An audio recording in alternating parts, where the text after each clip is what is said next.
Yeah. Hey, this that special sauce. Spill that drip, I wipe it off. $1 million worth of game. Can't feel that I work too hard. Poetry on these. Yes, sir. Yes, sir. Hey, yes, sir. We are back. We are back. We are back. We live. Holy. Damn, guys. Damn. Let me get in here. Damn, guys. I went away for a week or so and some change. And things got a little bit real out here, yeah, didn't they? To all my stoners, hippies, and hip hop enthusiasts, if this is your first time stepping into the Doja room, allow me to welcome you. I am Dope Boy Diesel, the host of this humble show here on the internet waves and spaces. First and foremost, again, I'm Dope Boy Diesel. Light up your blunt.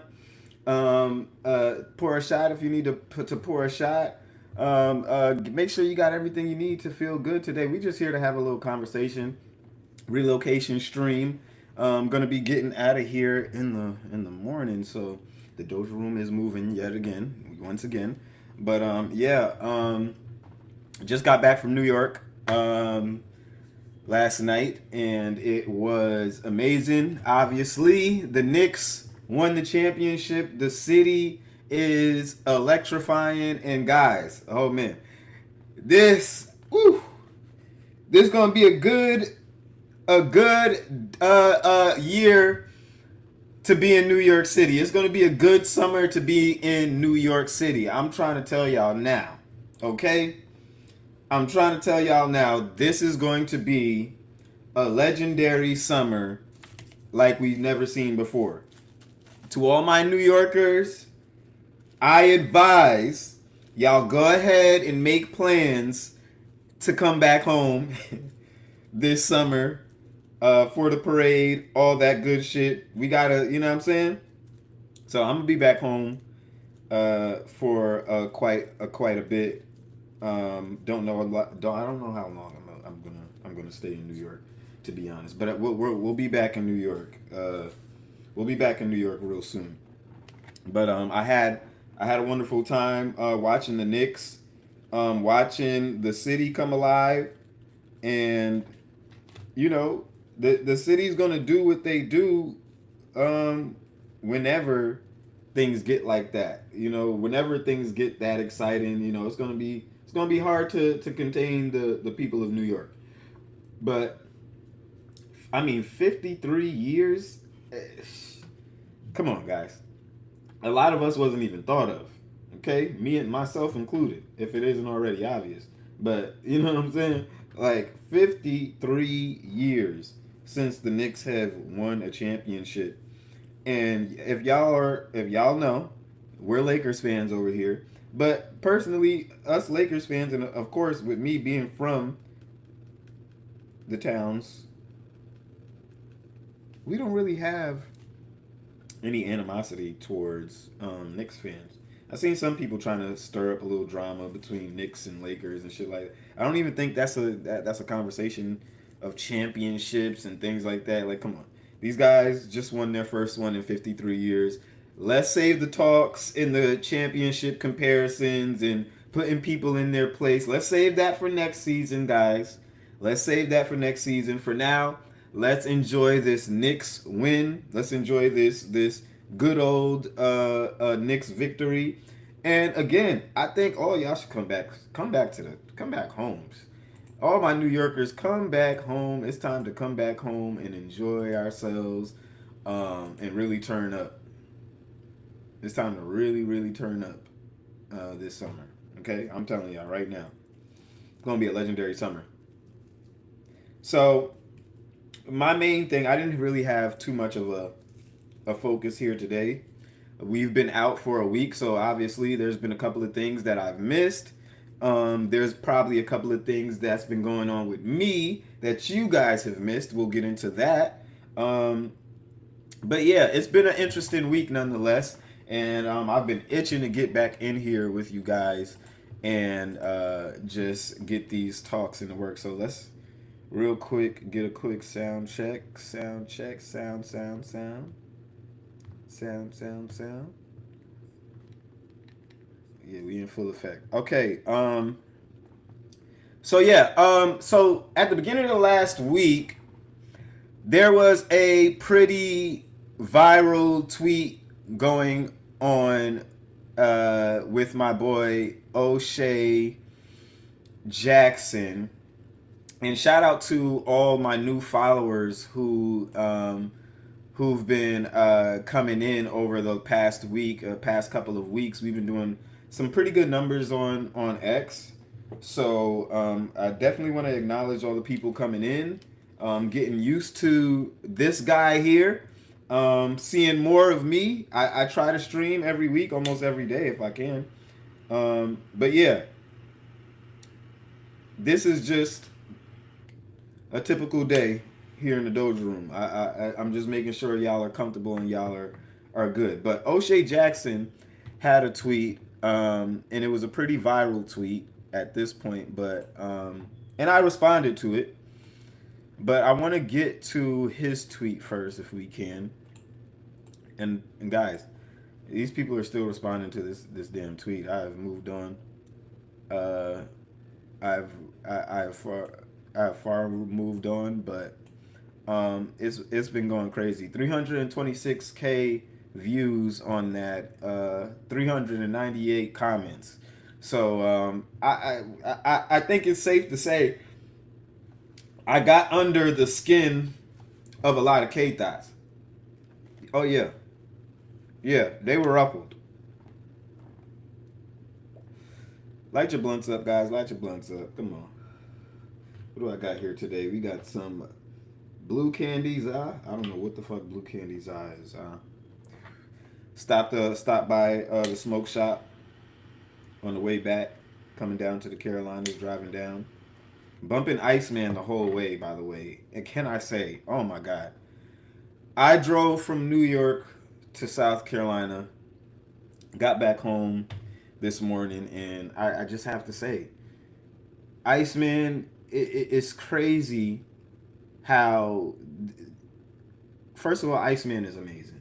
And I stand on everything I said a week after Iceman. This is Drake's best album since Nothing Was the Same. But what he offered on this album, I mean, the vibes. If you take a nice little road trip, you play the vibes, you go through the albums, you really listen. I mean, it's just like it's like the man premeditated this shit. The man premeditated this shit. It's like a perfect road trip trilogy. Like like this shit is crazy. It's really crazy. But yeah, I digress. I don't think that's where I was going with this. But so yeah, back to the tweet. So um O'Shea Jackson made a pretty viral tweet talking about how he didn't. I'm not gonna go find his tweet. It's a bit much. But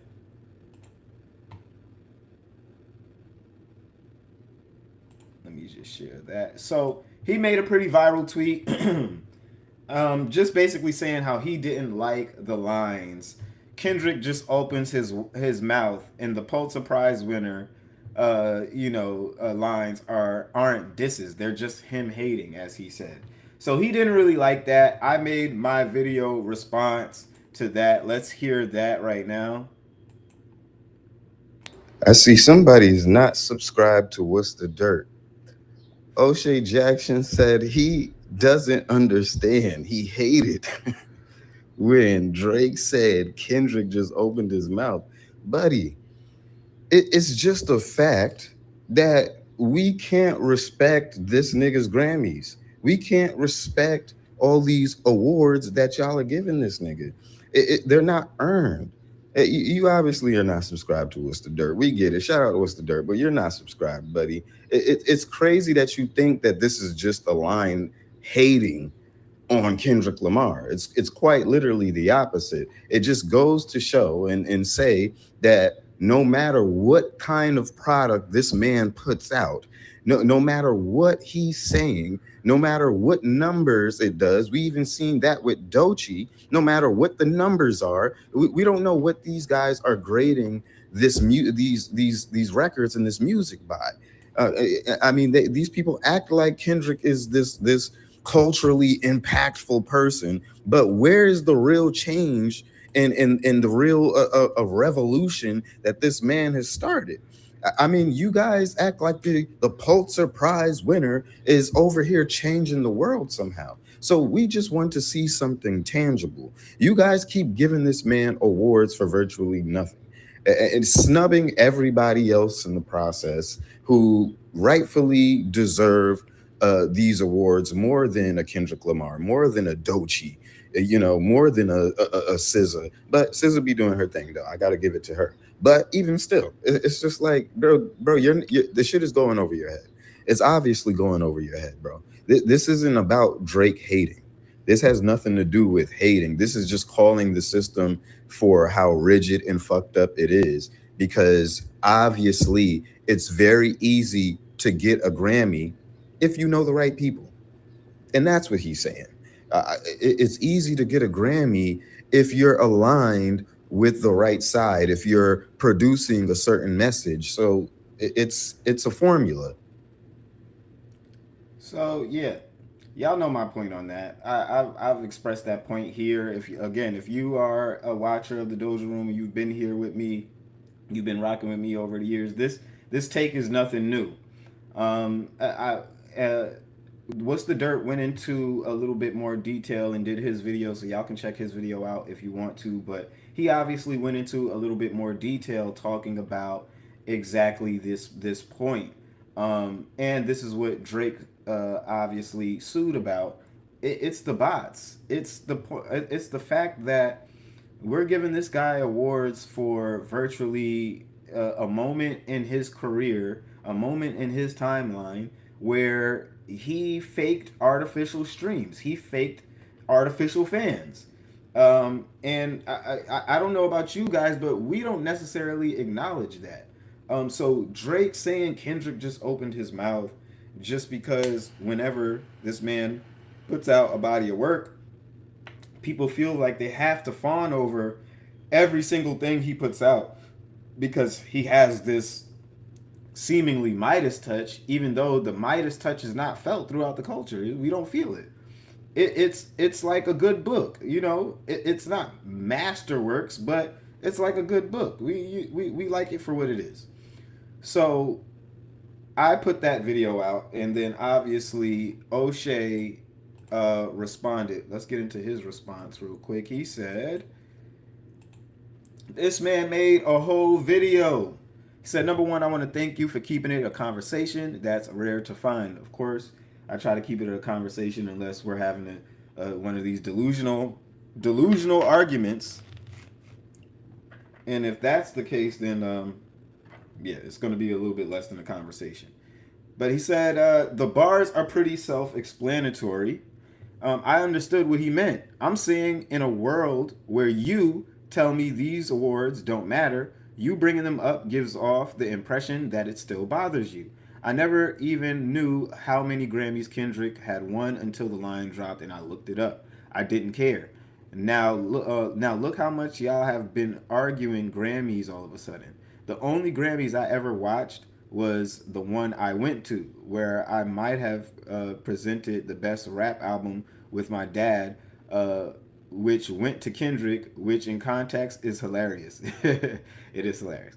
But yeah, that's all I was saying, but I guess it just went over my head. Didn't mean to ruffle the nest. And the To Pimp a Butterfly mixes three genres: jazz, funk, and rap into a fusion. Multiple flows, cadences, storytelling about how the things that curse black Americans over generations don't leave, they just change their disguise. While speaking on his travel and morality as a man through his new journey of fame, it was some next level shit. It's a thinking album. Went over a lot of people's heads. I'm not necessarily speaking in the realm of To Pimp a Butterfly, though. If y'all want to give him a Grammy for To Pimp a Butterfly, cool. I think he deserves it. I think he did, and let me be the first to say it here. Kendrick deserves a Grammy for Good Kid, Mad City. Kendrick deserves a Grammy for To Pimp a Butterfly. You got no arguments with me there. You got no arguments with me there.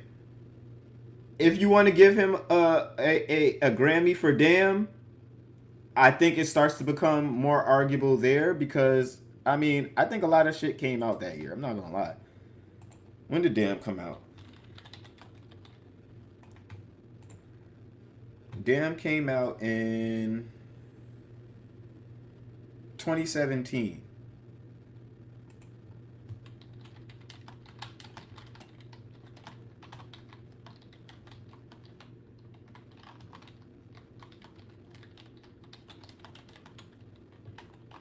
We looking at 2017 right now. Hold on.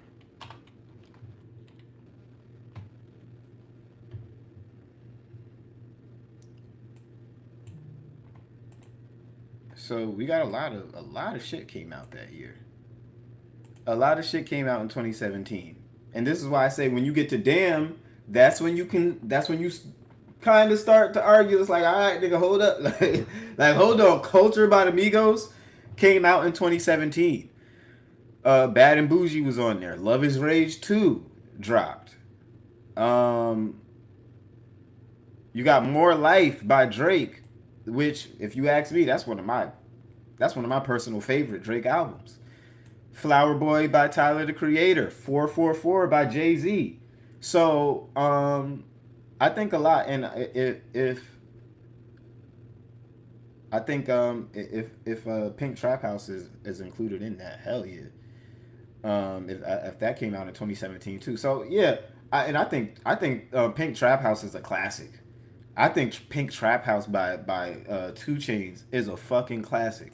So with that being said, I think once you start to get to Damn and onwards, that's where I start to be like, all right, like, all right, nigga, like, okay, like we get it, nigga, like we get it, bro. Y'all want to glaze Kendrick, like, you know what I'm saying? After Damn, that's where I start to be like, okay, let's calm down, like Mr. Morale, big step, like let's calm down. You know what I'm saying? Um, it's just like, yeah, I don't think that everything this nigga makes is Grammy worthy. It's this awe inspiring. Oh my god, like we got to sit down and really contemplate. Like this man is like, it's like okay, like we get it, but like who the fuck is he, Einstein, nigga? Like, is he changing the world? He building a Manhattan Project?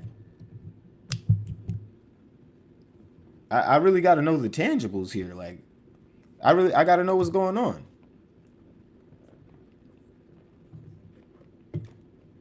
So I agree. I don't necessarily. I don't want people to. And I think with a lot of people, when it came down to my take, I think people misunderstood me and thought that I was saying that Kendrick doesn't deserve any Grammys at all. I don't think that Kendrick just doesn't deserve any Grammys. I think that's ludicrous to say. And I think I should clarify that if some people, think that. But I think, like I said, once you start getting to Damn onwards, that's where we can start to like question. Like I was like, okay, like bro, like there's a lot of shit coming.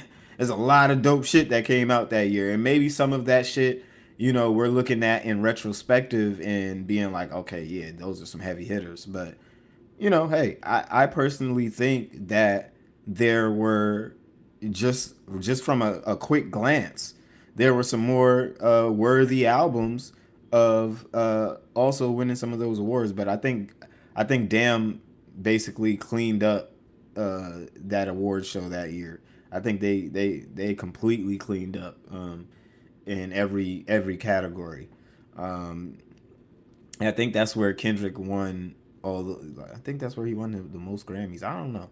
If my memory serves correctly, but y'all see we in here lighting up. So don't take my memory for the gospel, okay?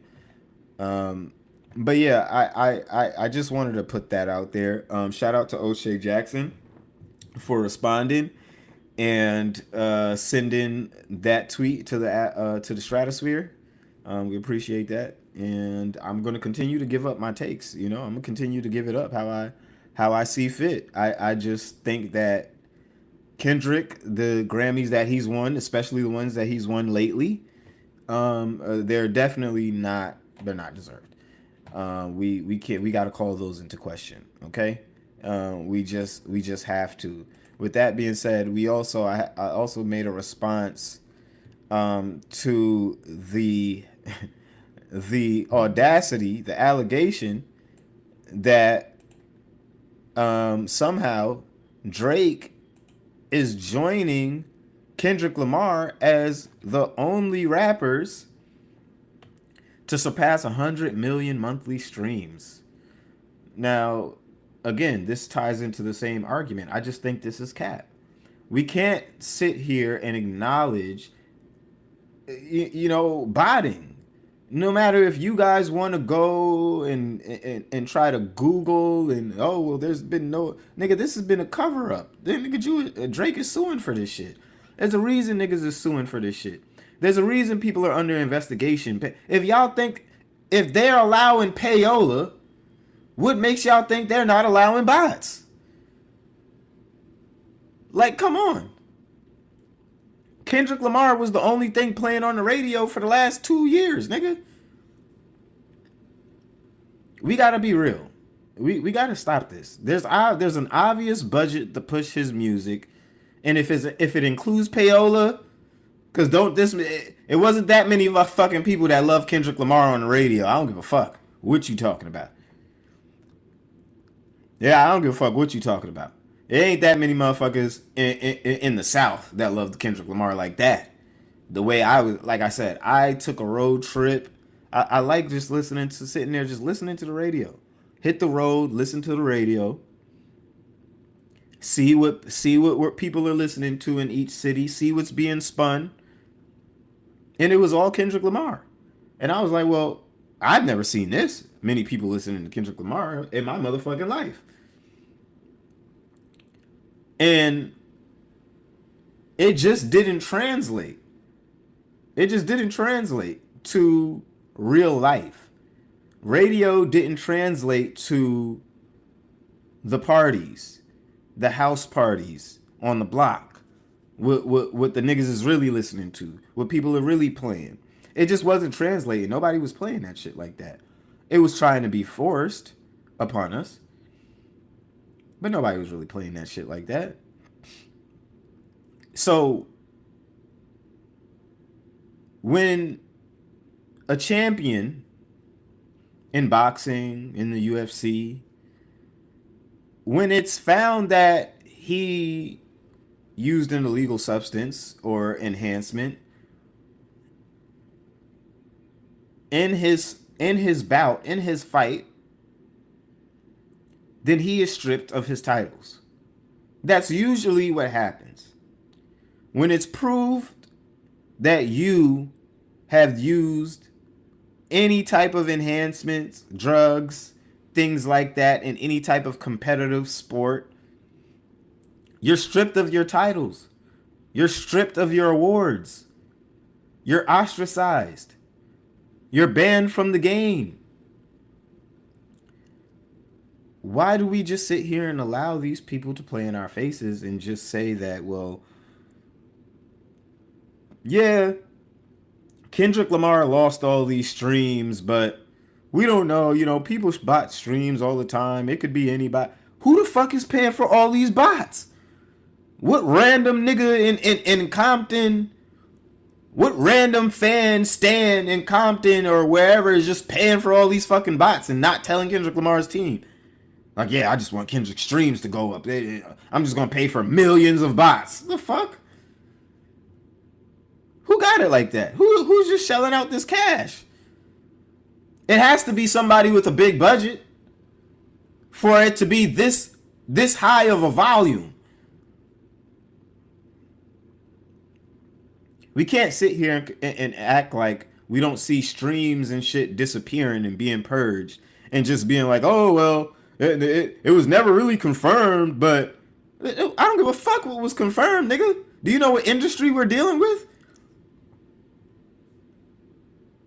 Matter of fact, I don't give a fuck what industry you're dealing with. The higher the money goes, the more the higher the stakes get, the more treacherous life gets. The more cutthroat it gets. The more things people are willing to do to betray their morals and their principles. That's just it is what it is. I don't make the rules. I don't make the rules.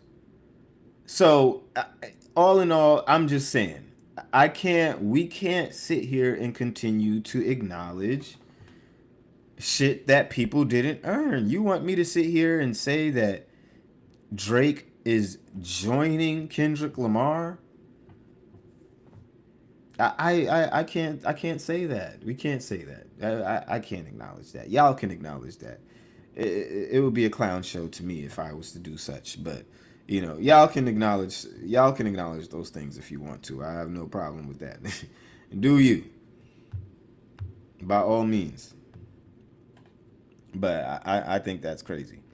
I think if we're gonna sit here and witness all of these streams and shit disappear into thin air, then we got to be real about what's going on in the backgrounds. And this is not just some random fan, some random guy in his mom's basement shelling out tens and thousands of dollars for bots. Like, what are we talking? It's a recession right now, nigga. Like, the fuck are we talking about?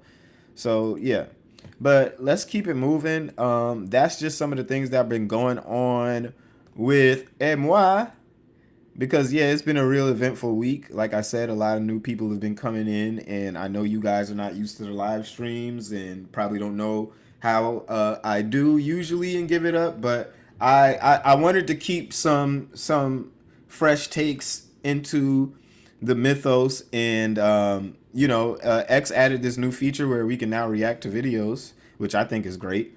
So that's exactly what I've been doing.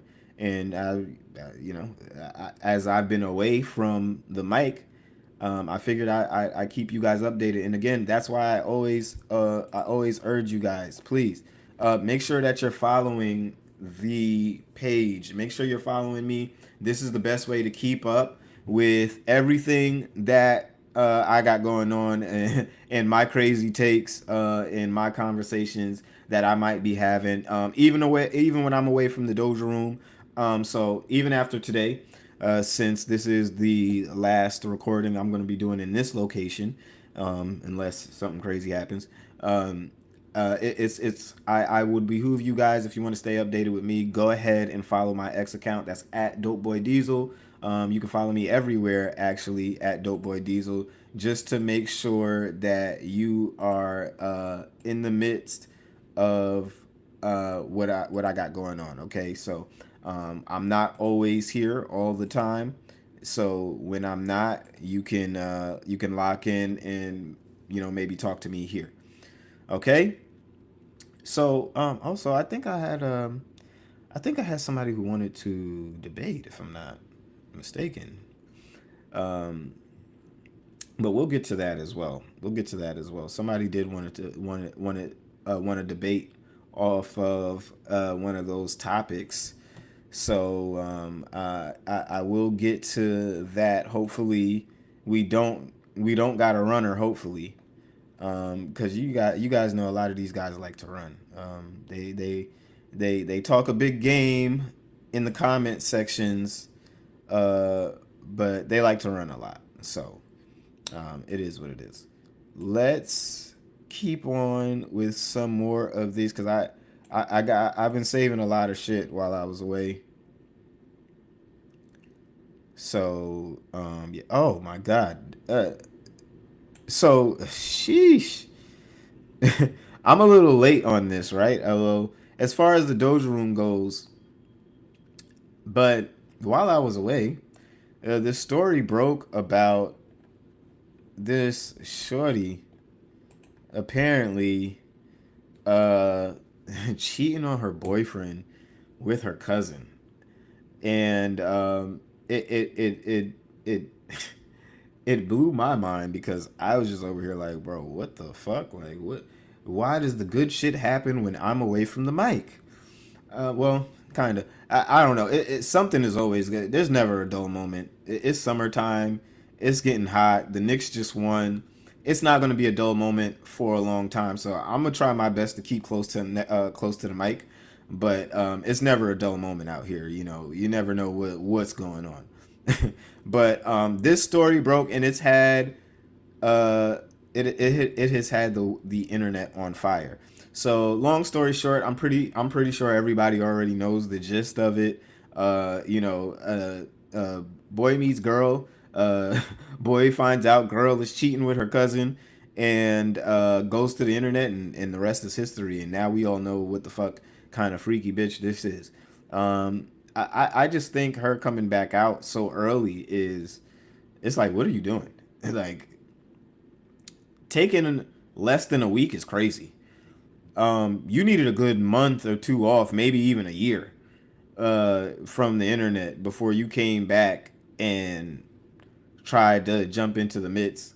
But you know, she came back and she tried to throw these allegations that her boyfriend forced himself on her, and you know, it was a real sad attempt. It was a very sad attempt, and I really hope Shorty gets the help that she needs.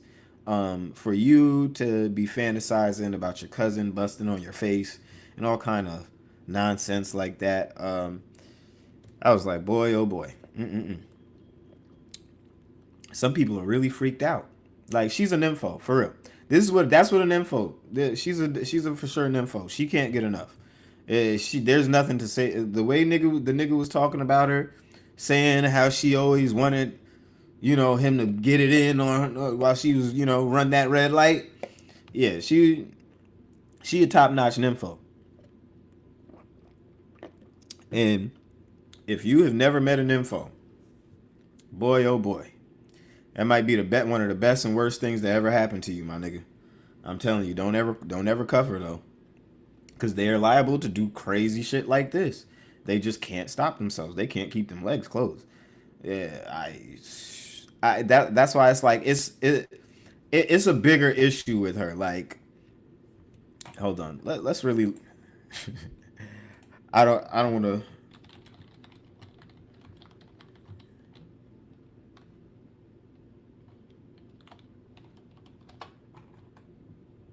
So a nympho is obviously, for the people who don't know, obviously, it's um, a colloquial saying, a slang term, for a woman who experiences an obsessive or abnormally high sex drive. The term is abbreviation for nymphomaniac. Okay, so yeah, slipped my mind for a little bit, but yeah, she's a nymphomaniac. But nympho for short, and is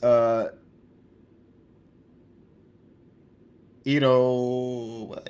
I don't know what that word is. Derived from a Greek nymph, a bride or young woman. Or okay, we didn't need all of that. So in modern medicine, the concept of a nymphomaniac is considered an outdated and non-clinical label. It is traditionally used to describe female hypersexuality today. Um, Medical and mental health professionals use the term compulsive sexual behavior. Okay, so let's go to compulsive.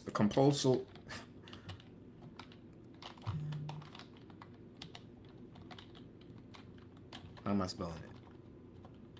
Because I'm high.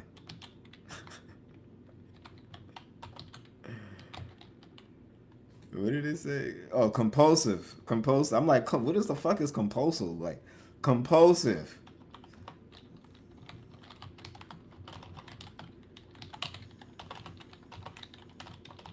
Damn, nigga can't. Okay.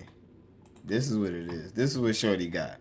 So she got compulsive sexual behavior disorder, also known as hypersexuality or sex addiction. It's a mental health condition characterized by intense, uncontrollable preoccupation with sexual urges, fantasies, or behaviors. It disrupts daily life, causes severe distress, and continues desperate negative consequences like relationships or financial problems. Okay, so there's loss of control, repeated unsuccessful attempts to cut back or stop sexual behaviors. Sexual activities consume excessive time and interfere with work, relationships, or health. The frequency or intensity of the behavior increases over time. So, i.e., having sex with your cousin and shit like that. Um, Continuation of behavior despite harm can have job loss, obviously, marital conflict, legal financial issues, i.e., what just happened to Shorty. So, yeah. Engaging in behavior to cope with stress or negative emotions, followed by feelings of intense guilt, shame, or regret. So, yeah, Shorty got it bad. She got it bad. So, it's like, I want people to know, like, she really needs help. Like, this ain't just like, you know what I'm saying, like, she's just a little weird and crazy. Like, yeah, I ain't gonna hold you. Shorty needs she needs some serious help. Okay.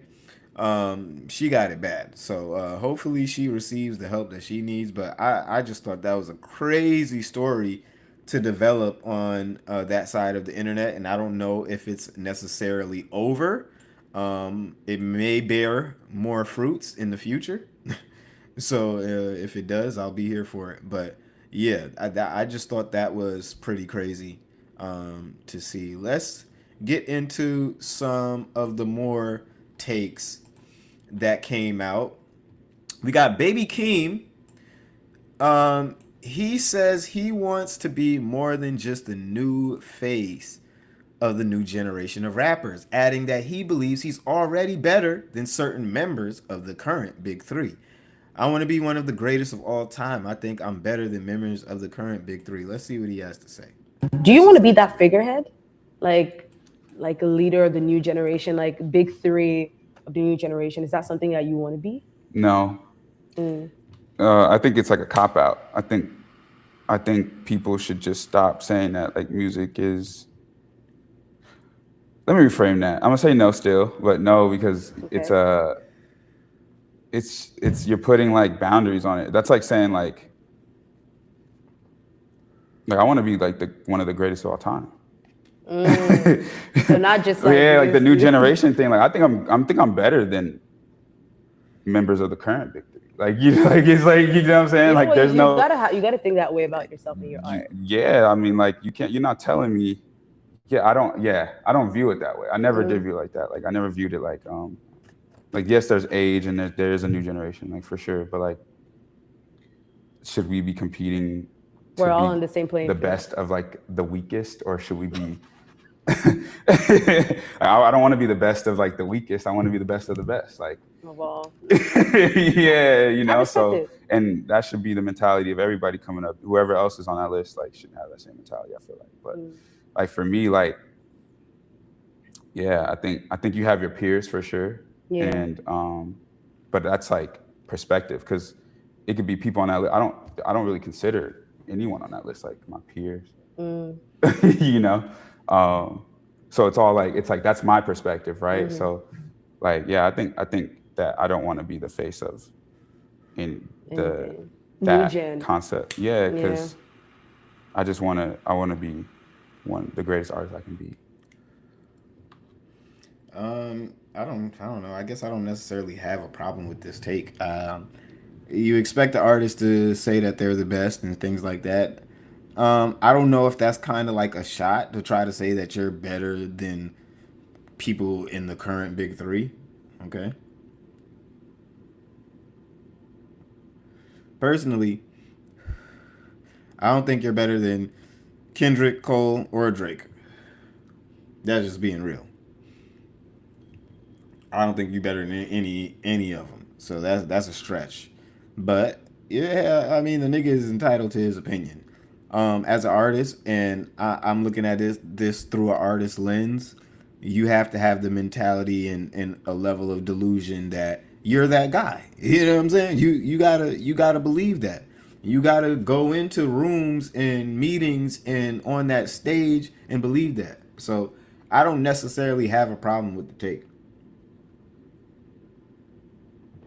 I actually thought there was more to it, but if that's all he's saying, I don't necessarily see the big issue. Um, but better than current members of the big three, we gotta calm down. We gotta relax, okay? We gotta chill. Let's see what else we got. There's been a lot going on.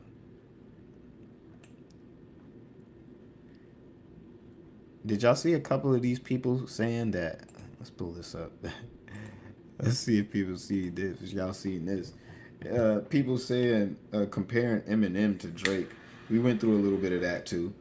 Eminem lived more of a Black American experience than Drake by acquaintances, friends, and proximity.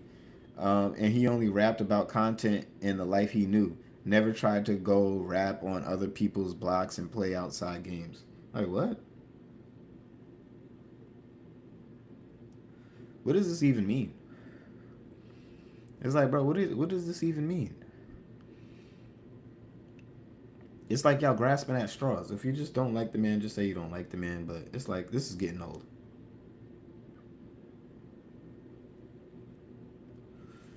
Well, we've gotten to the level where we've started saying that Eminem is more black than a black man. This is what they're doing. I think that's crazy. I think when we start moving to those levels of weird shit, it's like where's this conversation going? We're not even having a real conversation anymore. Like, you know what I'm saying? Like I get y'all like Eminem, y'all like that style of rap, and that's one of the goats. It's one of my goats too. One of the first albums I bought was an Eminem album. Actually, I think it was his Recovery album, one of his worst albums, and I fucked with it because I bought that album. It was a buy album. It was like, yeah, it's the first album I got. So yeah, and I listen to that album all the time. But I don't get where y'all are going with that point, which is why I think it kind of fell flat on his face. It was pretty much a nothing burger, and we got nothing out of it. Okay, so I didn't get what the point was of it. If we're gonna start doing that and making a mockery of ourselves like that, then come on. Okay, let's get into the next clip that we got. I seen this one that actually came up pretty recent. Let's get into it.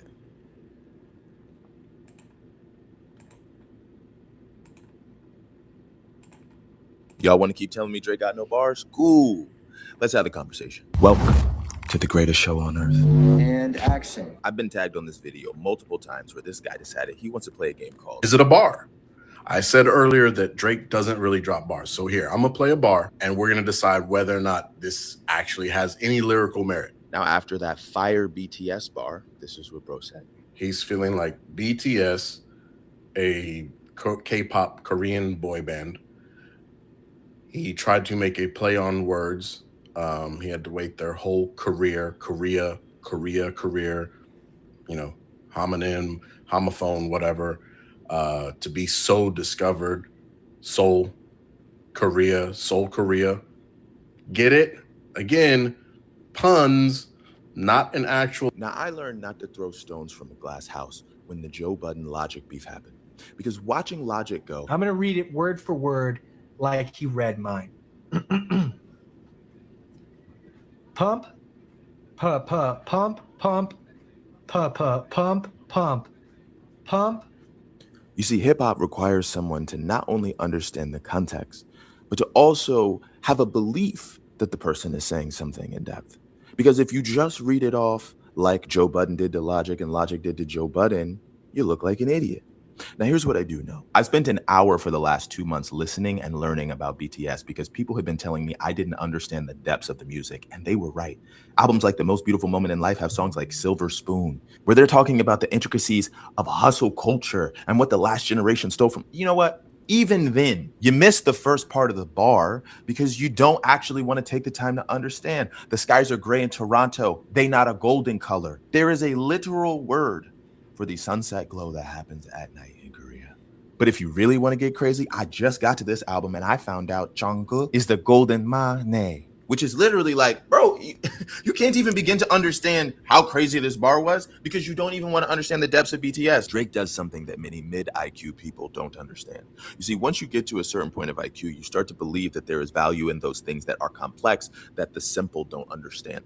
But what you don't understand is that it's actually very hard to communicate complex ideas to the simple. Steve Jobs did this. BTS does this. Ye does this. Drake did this. But hey, after watching your video, I got one thing I know for sure. You know it's deeper than the rain, it's deeper than the pain. When it's deep like DNA, something they can take away. Hey, take a figure. Nah, you trying to get us clapped. Yeah, I get where you're going with it because a lot of people are going to sit here and act like this isn't one of Drake's most lyrical albums, and I think that's just the greatest show. If that's the type of game that you're going to play, then I mean, it's just like, what are you even here for? Are you a real hip hop fan? Do you really enjoy the music, or are you here to push a narrative? Because again, I just sat here and told y'all straight up, I think Kendrick Lamar deserves Grammys for To Pimp a Butterfly, for Good Kid, Mad City, and even if you want to argue, damn, yeah, he deserves Grammys for Damn too. But does he deserve all of them? All of them? Probably not. But you know what I'm saying. But you know what I mean. But he deserves Grammys for Damn too. I can admit certain things just being logical, just being objective. You know what I'm saying? Just being objective. But if you're going to sit here and, first of all, not even read the bars, not even say what is being said, and the shit has to be broken down for you on this level, or you try to break it down on a level to where it's just disingenuous. It's just, it doesn't make any sense what you're even really trying to convey. I mean, we get it. You're trying to downplay the bars, but there was no bars wasted here. There was no bars wasted. Now, if you hearing the puns and this and that, but you're trying to hear the bars, it's like, what are you like, nigga? What are you talking about? Some people just want to sit here and be a contrarian, and this is the typical face of one of these K-Thots, one of these hip-hop purists, Kendrick Lamar fans. They feel like they have to critique, oh no, these bars aren't prolific enough. These bars aren't like, no, like, what are you talking about, nigga?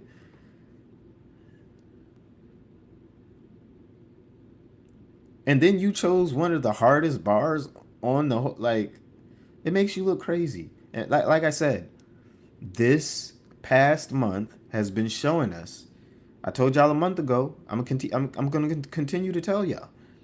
This past month has shown us exactly who the clowns are and who the real hip hop fans, the genuine hip hop fans are. It's continued to show us. Because moments like these, videos like these, it's going to separate these clowns from the rest of the crowd, from people who are, you know, I would refer to as reasonable human beings. Okay, so I don't really get it, but we got to continue to pay attention to the people who, you know, who move like this. I also I don't and I didn't get into this clip, but if I can just find it, it has been sparking a lot of talk. And I know I saved it. Okay, here we go. So this clip has been sparking a lot of talk. Iceman has had a lot of niggas apologizing. Iceman got a lot of niggas apologizing, rethinking their positions, reevaluating their takes. Yeah, yeah. So let's just get into some of these clips that's been sparking further talks. You know what I mean? I started with this channel, you know what I'm saying, to focus on hip hop, focus on the bars, right? Be objective about this shit. You know what I'm saying? And not no bandwagoning, not no biases, just, you know, focus on the bars and calling shit for what it is, bro. And I know just from recalling my mind state during that time, dog, I had the K dot lens. You know what I'm saying? I had the K dot lens, bro. And I know I minimized, you know, the gas Drake was spitting, bro. And I know I was doing extra, bro. So I just peeped my reaction to what did I miss, dog? And I mean, just me going back looking at that, dog. That shit was so fucking cringe. You know what I mean? That shit was so fucking cringe, dog. I'm like, bro. You know what I'm saying? 'Cause I remember all the hate I was getting in the comments. I'm like, bro, it ain't that serious, but I get it now. You know what I mean? And it took me reviewing the Iceman and seeing, you know, Drake doing what he was doing lyrically to really give me some clarity on the whole shit. And well, even with the Iceman, I couldn't hate on the Iceman if I tried, dog. It was like that. Lyrically, it was like that. You know what I mean? Like, I ain't never heard Drake punching the way he was punching. And I know there's speculation about the whole ghostwriting shit and all that, bro. But, you know, to me, I just think the bars are way too personal for there to be any ghostwriting included, bro. It's just, this is Drake popping this shit, dog. This is literally Drake's kamikaze. That's why I fuck with it so much, bro. It's like, fuck the whores, you know, fuck the club. Even though he had some of that sprinkled in the album, dog. But for the most part, it was fuck the world. Fuck everybody that was going against me. Y'all can all kiss my ass. Y'all can all suck my dick. I ain't fucking with none of y'all. You know what I mean? But he did it lyrically, dog. He did it lyrically, bro. It was so much shit he was popping in that motherfucker. Like, God, I ain't know Drake had it in his clip like that, dog, to consistently drop that shit, bro. It was a bunch of boo-boo face bars in that motherfucker. Yeah, he was going crazy. I can recall when I first did a breakdown of push-ups, bro. I was so like off Drake, I didn't give push-ups a fair shake. So much so that I had to revisit push-ups and really see what all Drake did with that fucking verse. That's a perfect depiction of how I moved through the whole fucking rap beef. And like I said, my bad, dog. My bad. Players fuck up, you know what I'm saying? Motherfucker got excited. K-Dot was on top of the world. This was this fucking chance to tear the fucking industry down and all that, bro. But even that is bullshit, bro. Kendrick clearly won the battle. And that's okay to come back and realize, you know what I'm saying? I said this when this battle was going on, when the back and forth was going on. A lot of these people, they were just excited to see Kendrick finally get in the paint. Okay? Realize there were a lot of people who were like this, who probably didn't necessarily hate Drake like that, but they were so excited to see Kendrick finally engage on that level, finally be present, that they ignored the music. They ignored the music. It became more about the symbolism of what was going on, the significance of it. And at the end of the day, I get it. Y'all wanted to see Kendrick on that stage, on that level, get down. But for Kendrick to be the caliber of rapper that a lot of people claim he is, I don't even think that he should have even struggled with Drake. Not even a little bit. I thought the same thing when it came down to him and Meek Mill. I was like, oh, okay, Meek is about to watch this nigga. Like Meek is damn near a battle rapper. Like I used to just sit and watch freestyle videos of Meek, me and my brothers. So I'm like, yeah, oh, Drake is done. I fuck with the nigga, but I'll see you at the funeral, nigga. You know what I'm saying? I'm gonna drop something nice in your casket. But Drake came out, surprised me, shocked the world, and the rest is history.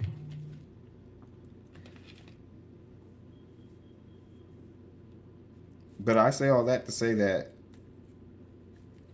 it's an exciting moment to see your favorite rapper finally step to the plate and engage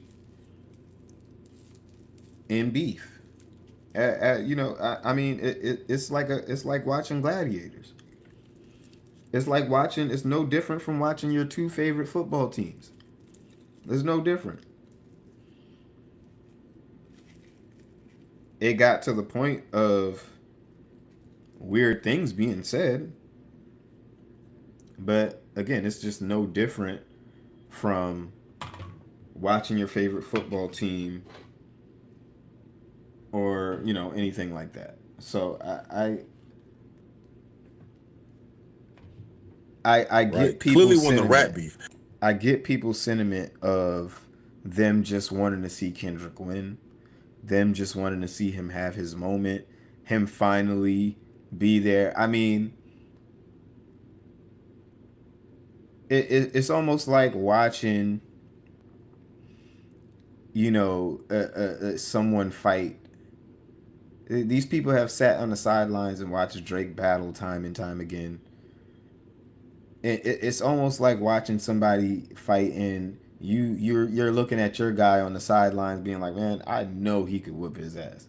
I know if that was homie in the ring with him, it would be a different story. This nigga wouldn't even be champion. A lot of people was sitting on the sidelines feeling like that. Like, okay, yeah, he's the one who could. And they just wanted to see that happen. But I'm just here to say that's not what happened. That's not what happened. He didn't get the job done. He didn't. But as far as the war, bro, asking me now at this point and what has taken place thus far, dog, Drake won to me. Just for the mere fact that he was able to just shrug that label off. Like he said it in one of his songs, bro. Like anybody wears that jacket, it's a funeral. Meaning the pedophile jacket. If what just happened to me happened to anybody else, their career would be over. Right? But no, it literally affected me the opposite way. It catapulted me. You know what I'm saying? It catapulted me, bro. It catapulted me so much that I overtook where Kendrick was and some, bro. I remember that, dog. I just had a conversation with my partner in the gym talking about, what has taken place with the rap beef, bro. Like with the effects of the rap beef to Kendrick's career, it gave him an anomaly, right? His fucking numbers just took off to the moon, right? But then when everything subsided and everything came back to normal, bro, Kendrick came back down to where he is, bro. But you see, Drake has been steady declining this whole time. Now, I said this before. I said what was an anomaly for Kendrick was normality for Drake, right? Y'all remember that, bro? When Kendrick just overtook everybody in hip hop, bro, and his fucking Spotify streams went from like 40 million a month to like 70 million a month, and he had just lapped Drake. I think it was like 10 million more than him at one point. Go back and look at that shit now, bro. Like Drake is up almost at 100 million now, and Kendrick is back where he was when the rap beef ended. Yeah, a lot of people are coming around and realizing exactly that. Okay, so these couple of clips obviously sparked a lot of debate online, and a lot more clips, a lot more takes, and let's get into one of them right here. And then he also just dropped 50 songs. I understand that even without that 50 song drop, Drake still is smashing it from a streaming perspective and from a numbers perspective. But let's not act like the amount of songs and the amount of content Drake comes out with doesn't massively inflate the amount of visibility that he has, also while being the biggest rapper alive. Let's not pretend as if, you know, we're not subject to hearing Drake something no matter where you are, dependent upon or based off of how much content he's flooded the marketplace with. This is just hater talk. Like you when you hear this bitch ass nigga Sean C talk, this is just hater talk. The nigga has no backbone. Okay? This is the same nigga who said he was gonna stop listening to Drake. If you don't want to listen to Drake, you could easily just not hear Drake. It'll be very difficult, but it's possible to a certain degree. It's possible. So, you know, I don't even like when this nigga is even still talking. And then he's mad that homie came around and realized the error of his ways. He realized he was being a hater. And a lot of you niggas that personally affected you. People like Sean C, that personally affected him. That personally rubbed him the wrong way because he's a fucking grifter. He's a grifter. This is the same nigga who said he could not listen to Drake anymore. Yet he listened to all of ICEMAN and did a whole stream and review. I don't get why niggas like this exist. But for whatever reason y'all follow them. But for you to be mad that a man can take accountability and be man enough to say like, hey, look, I was just being a hater. I was being a straight hater. It is what it is. Like, I'm like, who are you to be mad? it just goes to show that, you know, that mask off moment that homie had, it really showed how a lot of you niggas function. And y'all don't like that being exposed. But we already knew you niggas exist. I already told, I predicted this shit. I know why these niggas are doing what they doing. Saying the things that they're saying. We all know this shit. This isn't rocket science. So for you to try to deflect and be like, oh, it's because he's flooding the market. Like, bro, come on, brother. Come on, brother. This narrative y'all like to push that, you know, of course Drake is going to have the streaming numbers and the Billboard hits that he has because he floods the market. First of all, and this is just me, I'm not with criticizing artists for being passionate artists. You're an artist that gets paid to make music. You're supposed to want to go to the studio. Exactly. The nigga is doing his job. The fuck? Like, imagine, just think about the shit that you're saying. Oh my God, he floods the market. He's giving us all this music. He's doing his fucking job. Meanwhile, most of these niggas' favorite artists ain't give him a drop in the last 2 years, 3 years.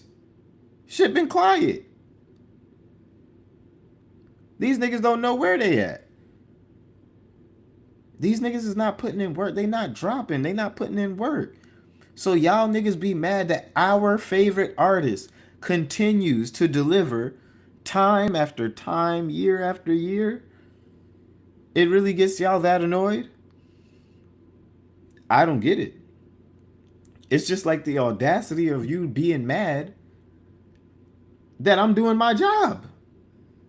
This is how I make my living. This is what I do for a living. How are you mad? How are you mad that I'm going above and beyond and giving you quality music at the same time? Come on, man. Y'all niggas sound crazy. You're supposed to want to create. Now, of course, this is before my time, but I don't remember there being a narrative of, you know, well, of course, Prince was successful because he flooded the market. Prince put out hella music. Even today, I don't hear nobody criticizing Chris Brown for flooding the market, putting out the music he puts out, touring as much as he tours. We have to stop acting like Drake has a higher song count than everybody in music, because it's not true. Future has more songs out than Drake, and he's nowhere near him in streaming numbers. Chris Brown has put out more music than Drake. Chris Brown is nowhere near Drake in streaming numbers. Hell, we can even go back to the blog era. You know, that era that Drake came up in. Wiz Khalifa. Wiz Khalifa has damn near 1,000 songs released. Nowhere near Drake as far as streaming numbers and Billboard hits. If it was all about how much music you put out being the reason why you're so statistically successful, then those guys would have higher stream counts and a higher number of Billboard hits than Drake. But they don't. Like, I don't understand what y'all want today. Like, y'all spend all day on social media. Yeah, money wise, it helps money wise, especially if you're one who gets most of your royalties and things like that. Money wise, it helps, but for you to claim that, oh, he's flooding the market, niggas is listening to it, nigga. We bumping this shit, nigga. And that's the thing, and that's why even that point goes to disprove the fast food music point, the microwave music point, because y'all love saying Drake puts out so much music, but people are actually listening to it. It's actually retaining. It's actually holding value. It's actually being streamed. People are going back and revisiting the music. So how can this be quality over quantity when the quantity, supposedly, quote unquote, is of the best quality? It's of the best quality. Y'all love saying Drake puts out microwave music. He puts out quantity over quality. But the quantity has the best quality of anybody who's putting out a large amount of music. It's the best of the best. So that point of y'all with this microwave music, this, that, the third. If it's microwave music, why is it feeding niggas for weeks, months, years, decades? Microwave music? We gotta be real. We gotta be real. This just goes to show y'all just don't know what y'all talking about. And like I said, a lot of these guys' talking points are disingenuous.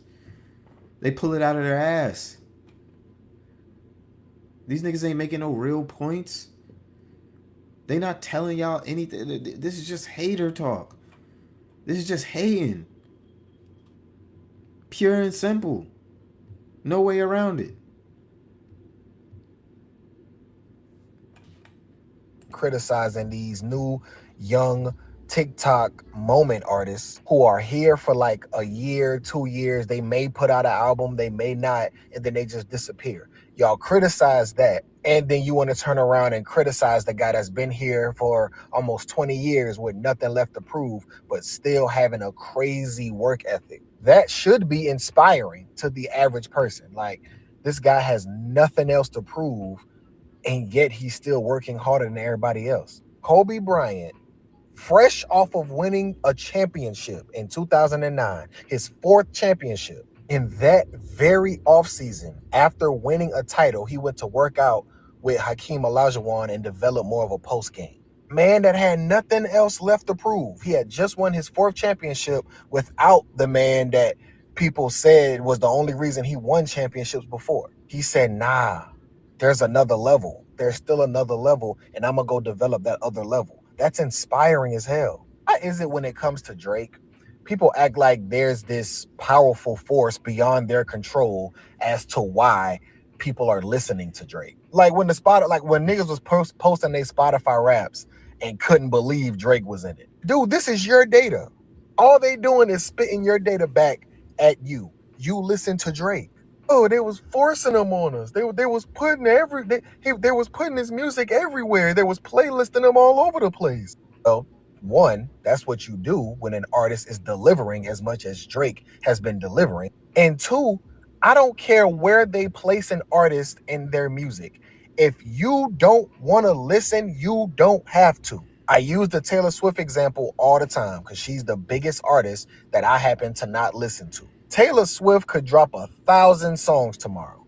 I will not press play on one. I don't care. Not one. I tell these K Thots to do the same all day. If y'all don't like Drake, don't play the shit. Even if Taylor Swift did drop 1,000 songs, first of all, I wouldn't even know they dropped. Let's just get that straight. I wouldn't even know she dropped. I wouldn't even know she dropped, nigga. I wouldn't even know some of these niggas dropped. Just keeping it a buck. I have no interest. I don't like it. It's not for me. But these niggas will sit here and know something isn't for them and still listen to it. And be upset that people are enjoying it. Be upset that it's changing people's minds. It's changing people's perspective. Don't be mad, brother. Just you sit in the corner, listen to G and X, and leave the rest of us the fuck alone. It's really that simple.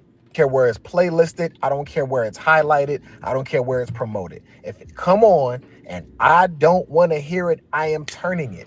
Dudes we talking about, but they was putting Drake in every playlist, so I was forced to listen to him. You ain't forced to listen. Yeah, it takes 30 seconds of listening to a song for it to count as a play. I don't know if that's changed over the years, but I'm pretty sure it takes about 30 seconds or 15 seconds of you listening to a song for it to even count as a play. If you haven't decided that you don't want to listen to Drake, and you know you don't want to listen to Drake, and it takes you 30 seconds to turn that song off, to take your finger and press a button, your thumb, and press a button,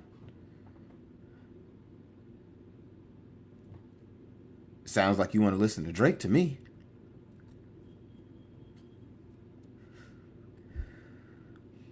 If it takes you more than 30 seconds to hit that dial, well then, brother, you're listening to it. You're listening to it. You're listening to the song. I'm sorry. Newsflash for the people who don't know this, but 15, 30 seconds of listening to a song, nigga, you've listened to it at that point. That counts as a play. If you can't make up your mind or whether you don't want to listen to that shit in that amount of time, I don't know what the fuck you're doing. I really don't. It's crazy. Nothing. Stop it. Turn the song. If you don't like Drake, if you don't care for the music, turn the song. Very easy. The power is at your fingertips. The people that say they don't take first week numbers serious, I ain't gonna lie, I kind of agree with that.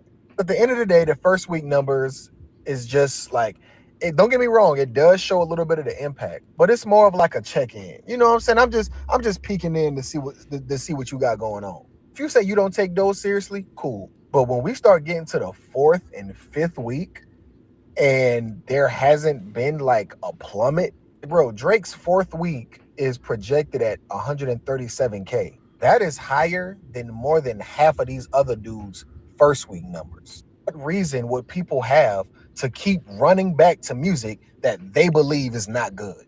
You want to say the first week numbers are fraudulent? Okay, cool. But what about this high ass second, third, and fourth and fifth week? It just seems like we're in this space where y'all would do anything to just simply refrain from saying that the music is good.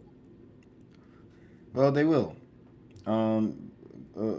Quite frankly, because I mean, we gotta also understand Drake is talking shit to a lot of these niggas in this very album. A lot of these niggas gotta eat the words of a lot of the shit that they're hearing. They gotta eat that when they listen to this shit.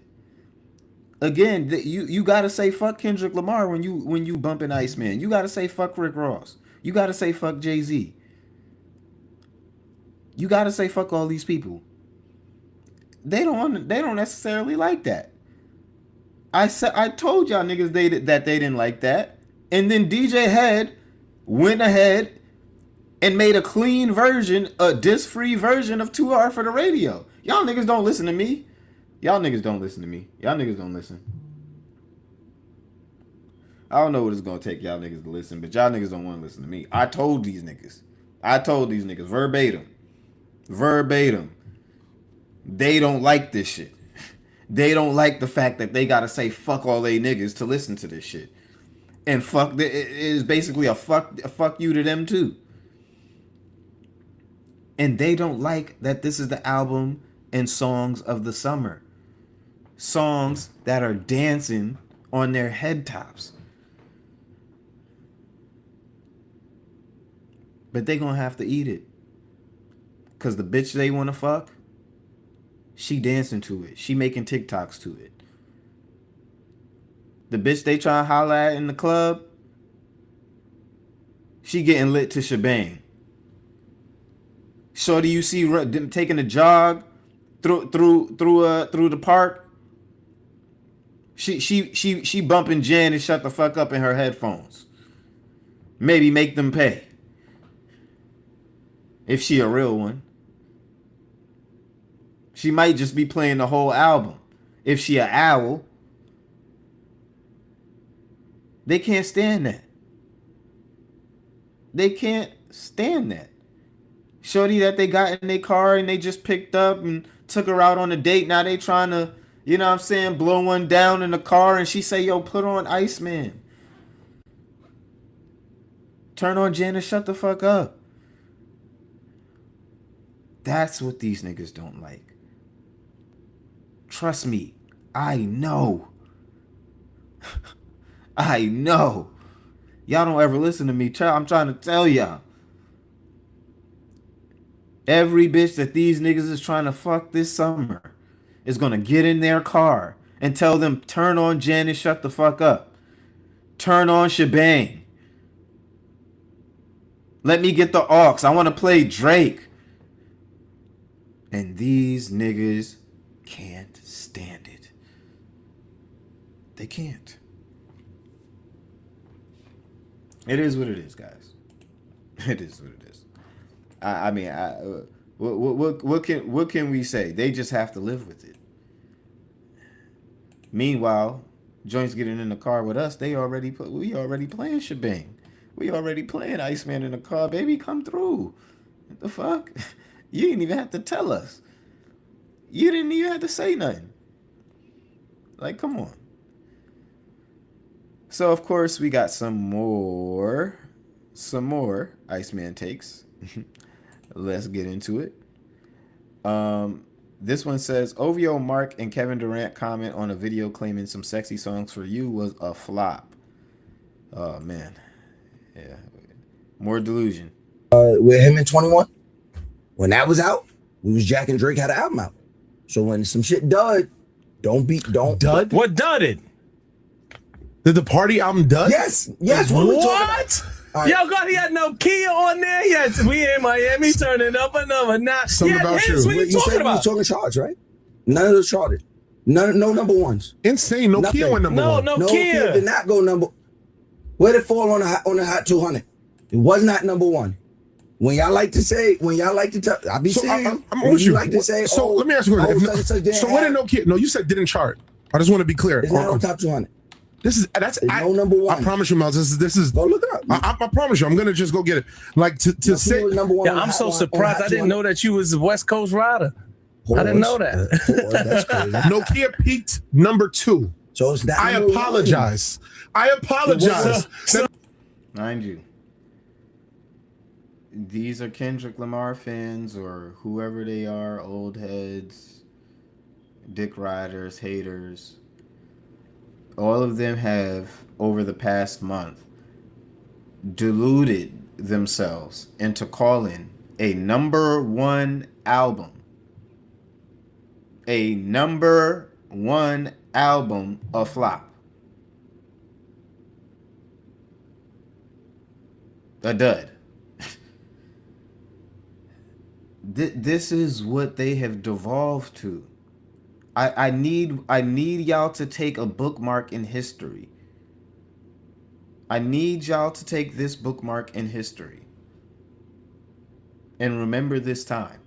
Because when Kendrick drops, they're gonna forget that they were saying all of this shit. I'm telling you. I'm telling y'all now. Once again, I'm making another prediction. I'm telling y'all the future. Negro Dom is here. Hello.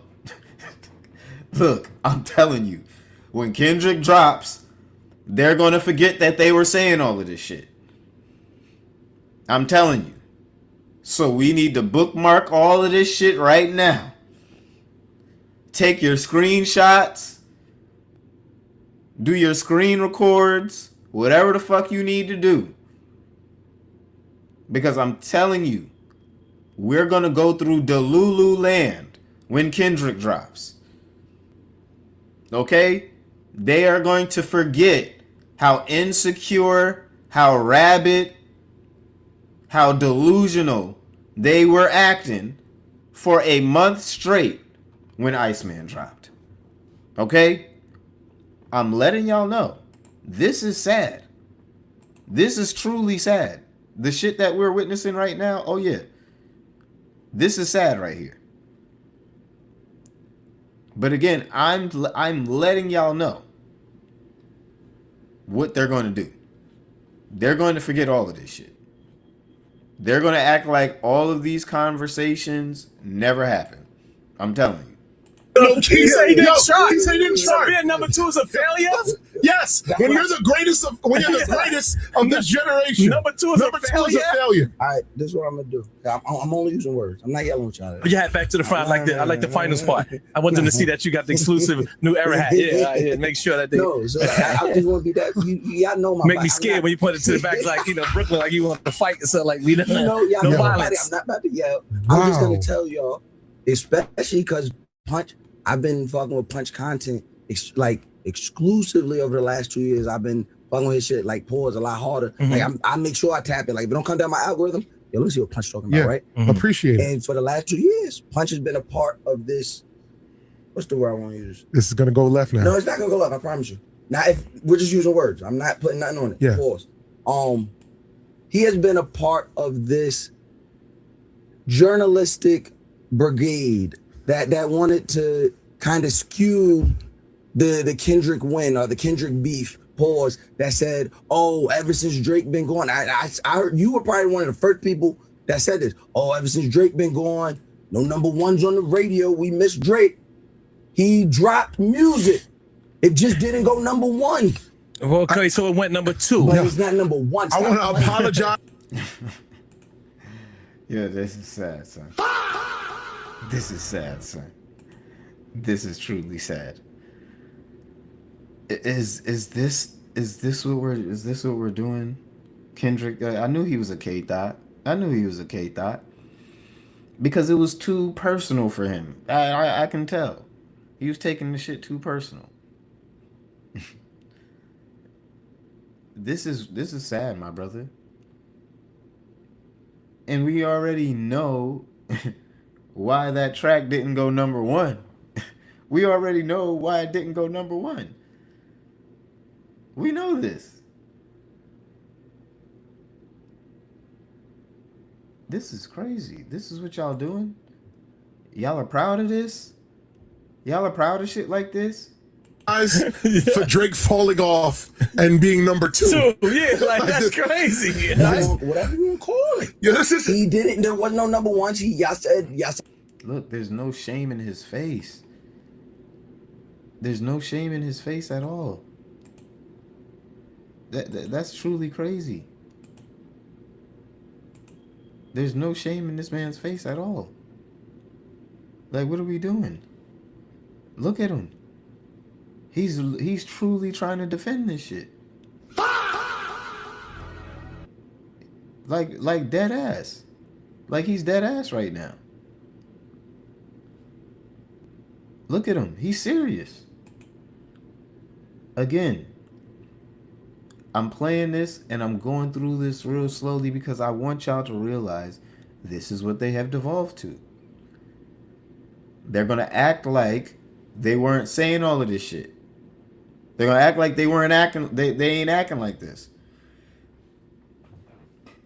They're gonna act like these aren't the voices amongst them who are some of the loudest, leading the charge.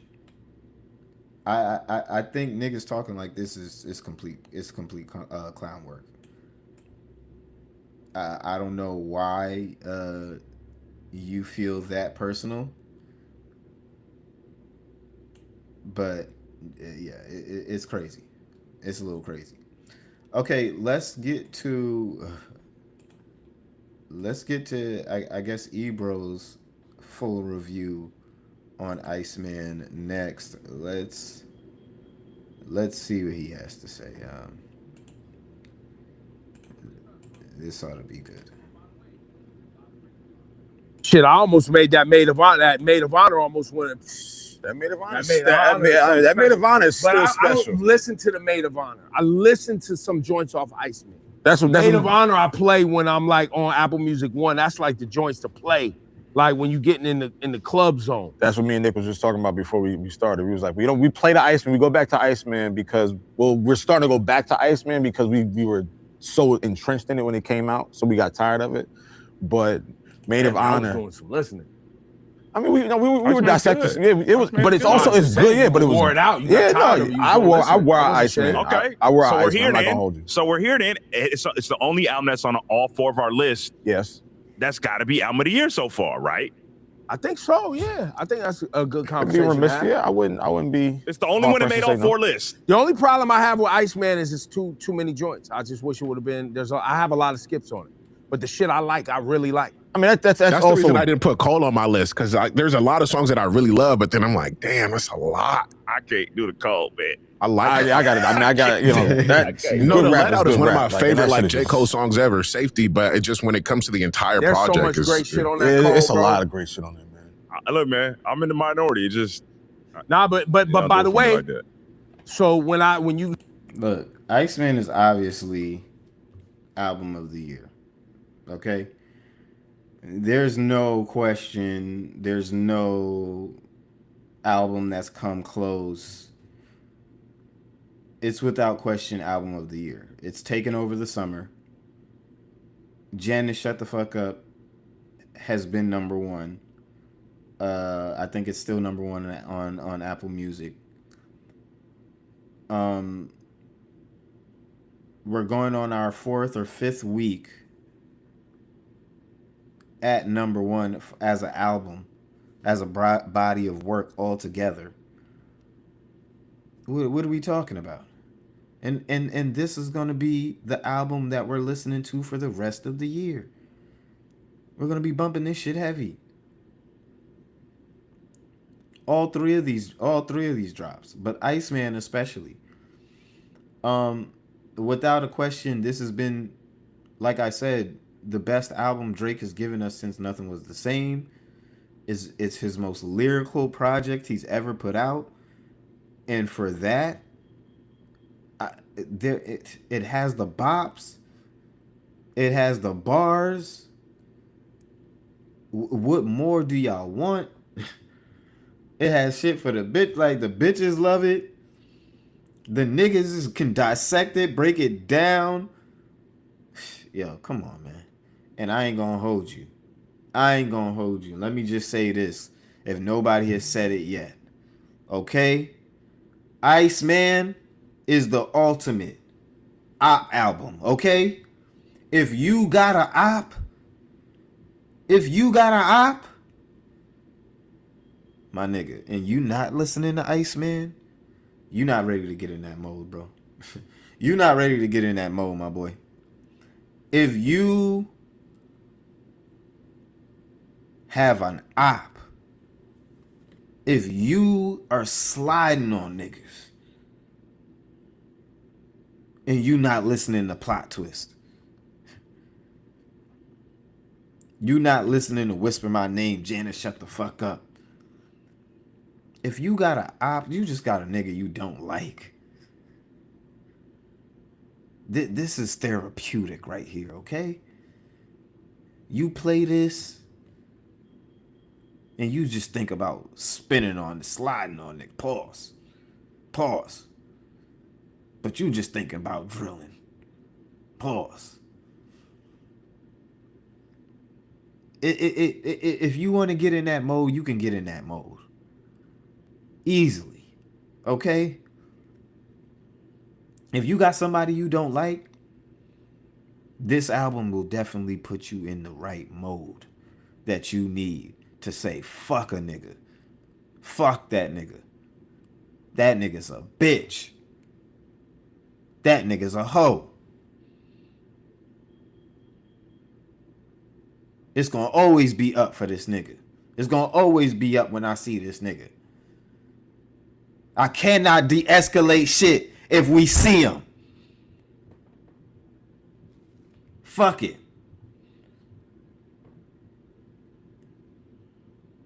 You gotta have an op to listen to ICEMAN, man.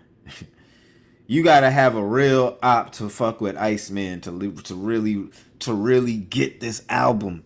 You gotta really have a nigga you don't like. Really have a nigga you don't fuck with. To really let yourself embody this album. To let yourself go into the full essence of it. To really dive deep and understand. You gotta have an op. You gotta have an op to listen to ICEMAN. A good one. A good one.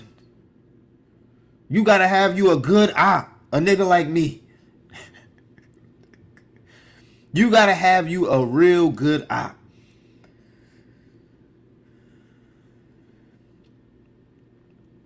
That's the only way that you can really embody where Drake was coming from and really put yourself in that headspace. And then you can even take it a step further. If you ain't never been on some fuck everybody shit, fuck the world shit, I don't need none of these niggas shit, about to pop my shit by myself type shit. Look, if you ain't never been in that mind frame, you can't even go to the upper echelon of the... Y'all not hearing me. Like you can't put yourself in this mind frame if you ain't really said fuck everybody. Fuck all of these niggas. Fuck my pet dog. Fuck the cat. Fuck everybody, nigga. If you ain't put yourself in that mindset, you can't feel this album. You listen to it. You can bump it. You can hear it. But y'all not gonna feel it, nigga. Y'all not gonna feel it. It's different. It hit different.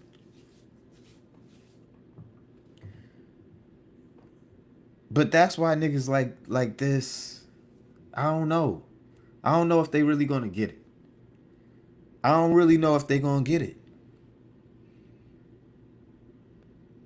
It might be something too hard for them to grasp at the end of the day. But hey, we all live on different levels and stages of life. So we can't expect everybody to get it, but you gotta have at least a good op to really put yourself in that mind frame of ICEMAN. I'm just saying. You say rap album of the year, yes, we all agree ICEMAN for sure. Because it's a lot of thus far. It's a lot of great rapping, right? And a lot of great music. Yes. That Baby Keem though is focused. I love the Baby Keem. It is. And I it's love the Baby great Keem. rapping, great music. Yeah, man. This nigga said that Baby Keem. Yeah, man. I fuck with y'all. I understand all of that. Baby Keem. Well, Baby Keem is not fucking with Drake, nigga. I don't give a fuck what that nigga dropped. Are you good? I want to hear that shit. Fuck is you talking about but Baby Keem? Nigga, what the fuck you mean but Baby Keem when we talk about ICEMAN, nigga? Fuck you mean but Baby Keem, nigga? Don't give a fuck about Baby Keem. The fuck? You about to make this nigga catch a straight for no fucking reason.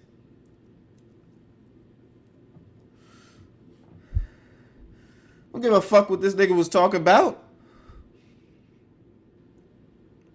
This real pain. We was all there. We all know what Drake is talking about. We were all there. That's why this shit is hitting different. We were all there. We all know what he was talking about. This shit hitting on a different level for us. We don't know what the fuck Baby Keem was talking about or what bitch he was trying to get what he said, late night creeps, late night sneaks, good creeps, good sex. Whatever the fuck. We don't know who the fuck the bitch he was talking about. But we know who Drake was referencing when he said we knew who he'll see in the economy, nigga. We know he talking about Baby M. We know he talking about Ricky Rose. The fuck?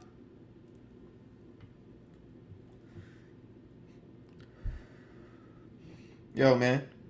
Respectfully. Don't you niggas dare mention no motherfucking Baby Keem when we talking about album of the year and ICEMAN drop, nigga. The fuck? Y'all niggas gotta come harder than that. Pause. Y'all gotta come better than that. The fuck we talking about? Baby Keem. Nigga, the fuck? Give a fuck with this nigga drop, nigga.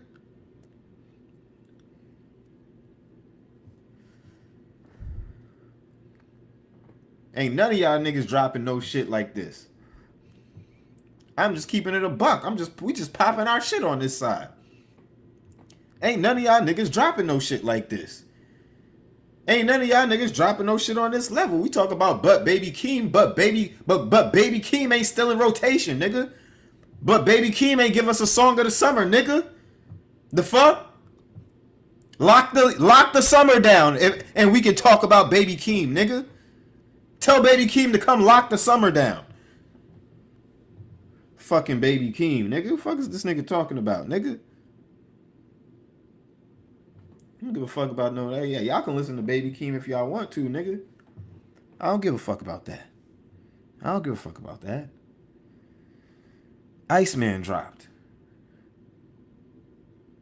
And if you ain't dropping nothing better than ICEMAN, you can't get album of the year, nigga. I don't even want. What are we having a conversation for? What are we even having a conversation for? Is it better than ICEMAN? No? Well, then get the fuck on. The fuck are we talking about? Is it better than ICEMAN? No? Okay, then.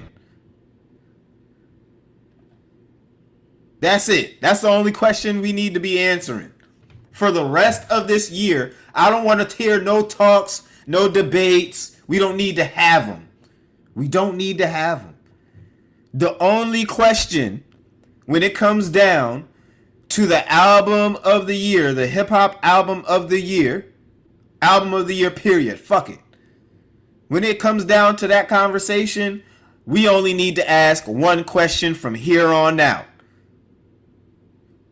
One question. Is it better than ICEMAN? Yes or no? That's it. That's it. Is it better than ICEMAN? Yes or no? No?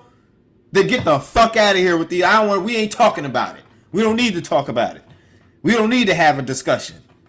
Because Drake has put out a body of work that is at such a level, an unattainable level, if you ask me. Y'all niggas gotta be on y'all P's and Q's when y'all are dropping for the second half of this year. For the third and fourth quarter, y'all niggas better go bananas. Okay? I'm just saying. Ironic cause the ICEMAN was a nice man, now I'm hot and cold. That's it. Y'all better go bananas. Cause Drake wasn't playing. We only asking one question. Ironic cause the ICEMAN was a nice man, now I'm hot and cold. Was it better than ICEMAN? Was it better than ICEMAN?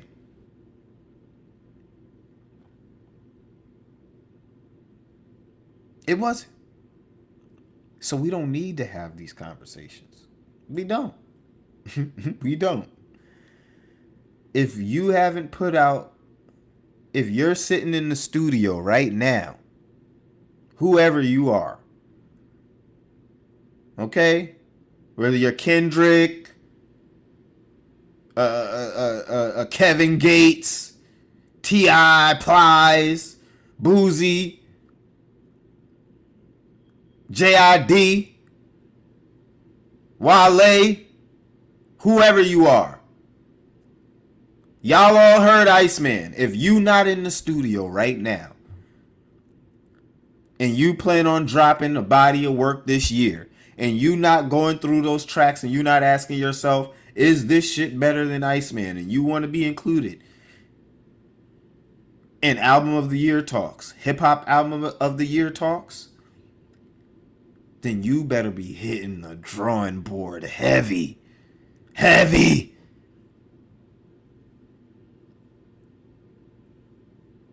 I need y'all to reevaluate what you about to put out. Hit the studio one more time. Call your engineer. No, we not. Iceman just dropped, nigga. You need to come back. Hold on. We need to make some adjustments. If y'all not making these adjustments, then I don't know what to tell you. I don't know what to tell you. Niggas not taking it easy on y'all. Niggas not showing mercy. That ain't none of that. Again, there's only one question we gotta ask. Is it better than Iceman? If not, then we don't need to have the discussion. That's it. It doesn't have, obviously, it doesn't have the cachet of a Drake. Right. But replay. Exactly. Exactly. So what are we talking about? And we're gonna say that Baby Keem's album has more replay value than an album that is spending 4 weeks at number 1? What are we arguing here? See, we can argue feelings and we can argue subjective opinions, but we can't argue with these numbers. We can't argue with these numbers right now because these numbers are saying a different tune. And you know what these numbers are saying?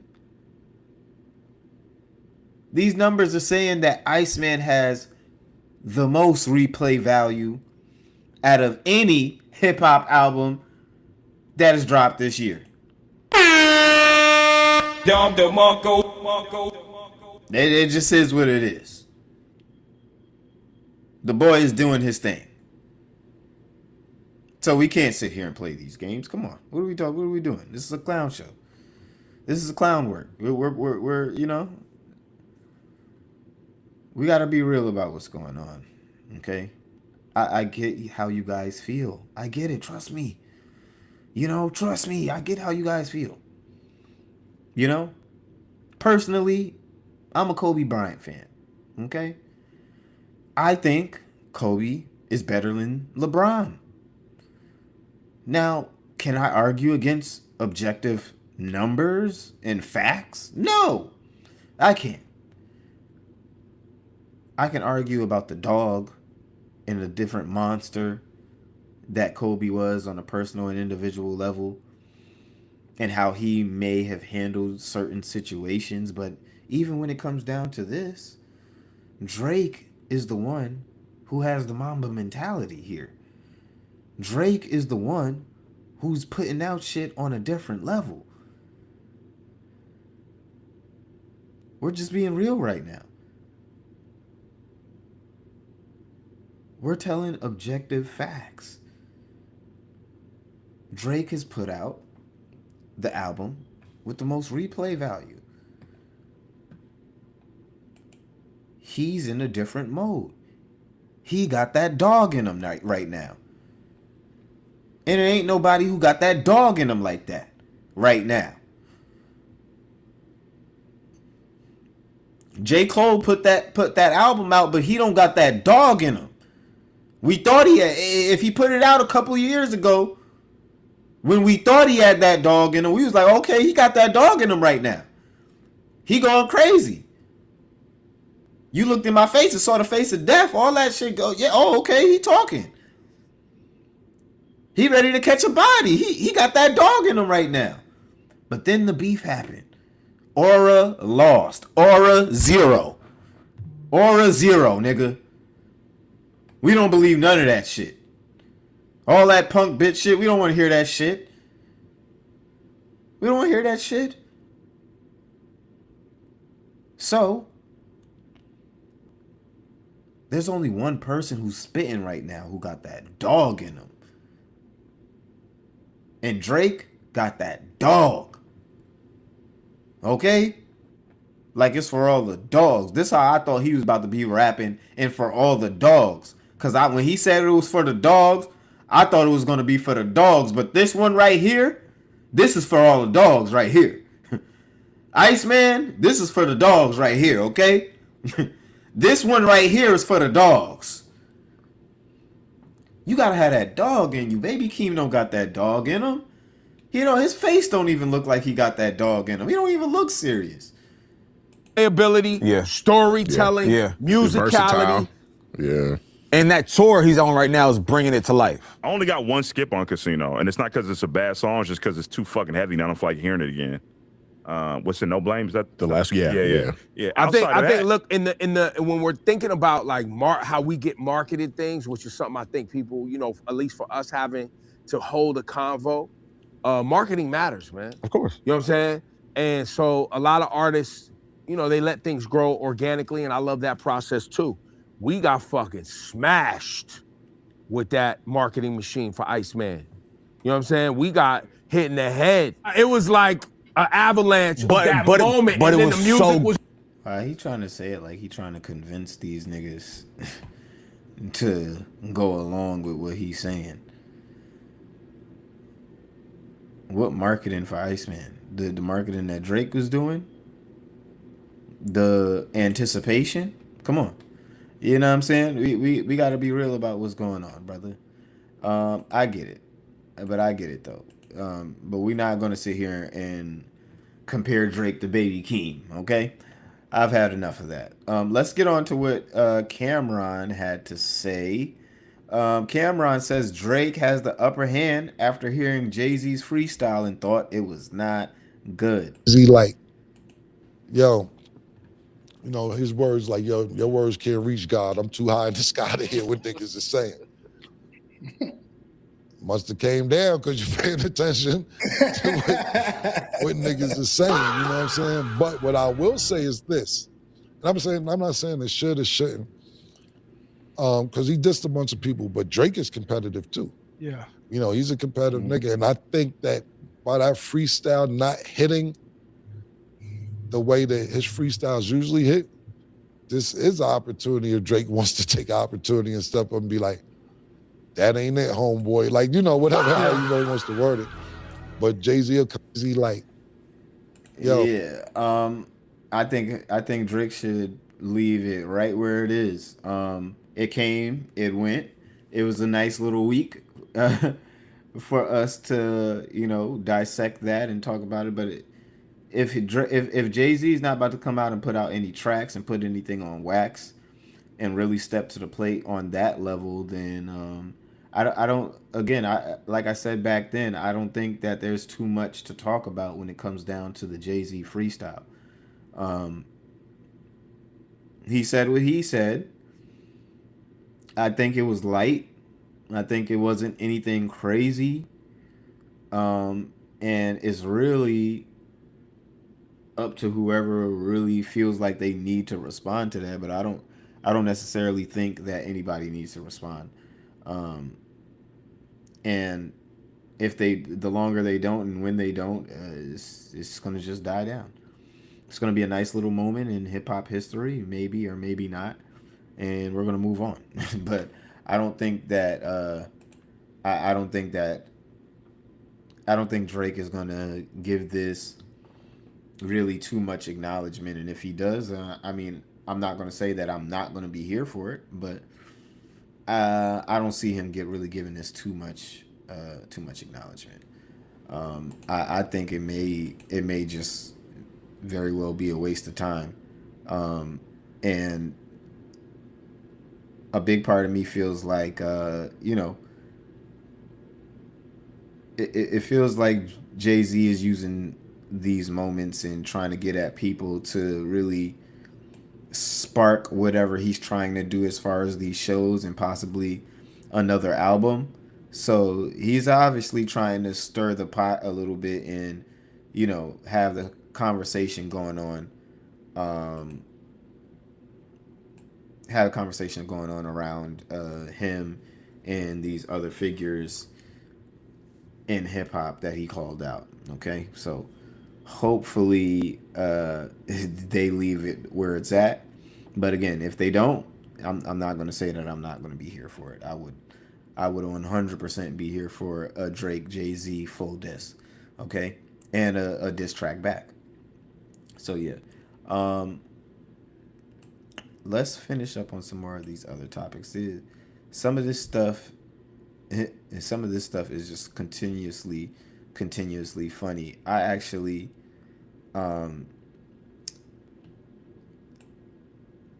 put out some of this shit myself, but let's get to my tweet first to get into what we have to talk about. Let's go into that. Cause I think it's hilarious. Like I told you guys, for the past month, K Thoughts, Drake Ops alike have been taking some major L's, and it's amazing. I've never seen anything like this in my life. Truly, where the tides shift so heavily. Now here, just to to sum up a little bit of what I was saying, I really don't understand why, when you're actively beefing with a man, you would choose to not be on your best behavior, your P's and Q's. I said, nah, y'all niggas can't be serious. How do you actively beef with a nigga and say, you know what, today I'm gonna wear a thong, fuck it, or I don't got it like that. I'm flying economy, even though I'm the boat. Man, you can't take no risk when you beefing. You gotta be on your best at all times. We got Ricky Rose here flying economy after claiming he's the boat. We got ASAP Rocky here wearing a thong on stage, and it's like, brother, what are we doing? It's just not a good time to be at odds with Drake, apparently. And I've seen these guys taking so many L's. We've watched these guys spiraling. I mean, for goodness sakes, we seen a guy sit here and call a #1 album a flop, a dud, an album that went #1. It's really crazy. It's really sad that this is what things have come to. I feel for these two guys to a certain degree, because you guys don't deserve this. I don't think you guys anticipated karma and just the flowing of the tides and how they turned on you. And this is really a plot twist, if you will. Like I never expected it to be this bad. I'm just saying, like it's getting to the point to where I'm really starting to feel bad for some of you K Thoughts. I'm really, the people you follow look crazy. Your favorite artists look crazy. The people you stan look crazy. The media personalities you follow look crazy. You guys really have nowhere to run this past month. There's nowhere of sanctuary for you guys. Any place of sanctity, of sanity to go to just get a moment to breathe. We've been putting belt to ass. It's been serious belt to ass. This is sad. I really hope that you guys come back from this. And I don't just mean this to Rick Ross and ASAP Rocky, but I mean this to all the angry people in my comment section, the K thoughts, all the deranged media personalities who stan Kendrick and Rock Nation. I hope you guys find your way back. You know, genuinely, as a brother, I hope you guys find your way back to the tribe, because this is ridiculous. It's getting to the point where I'm starting to feel bad. And I don't know how long you guys can keep this up. This is a well documented, terrible month for you guys.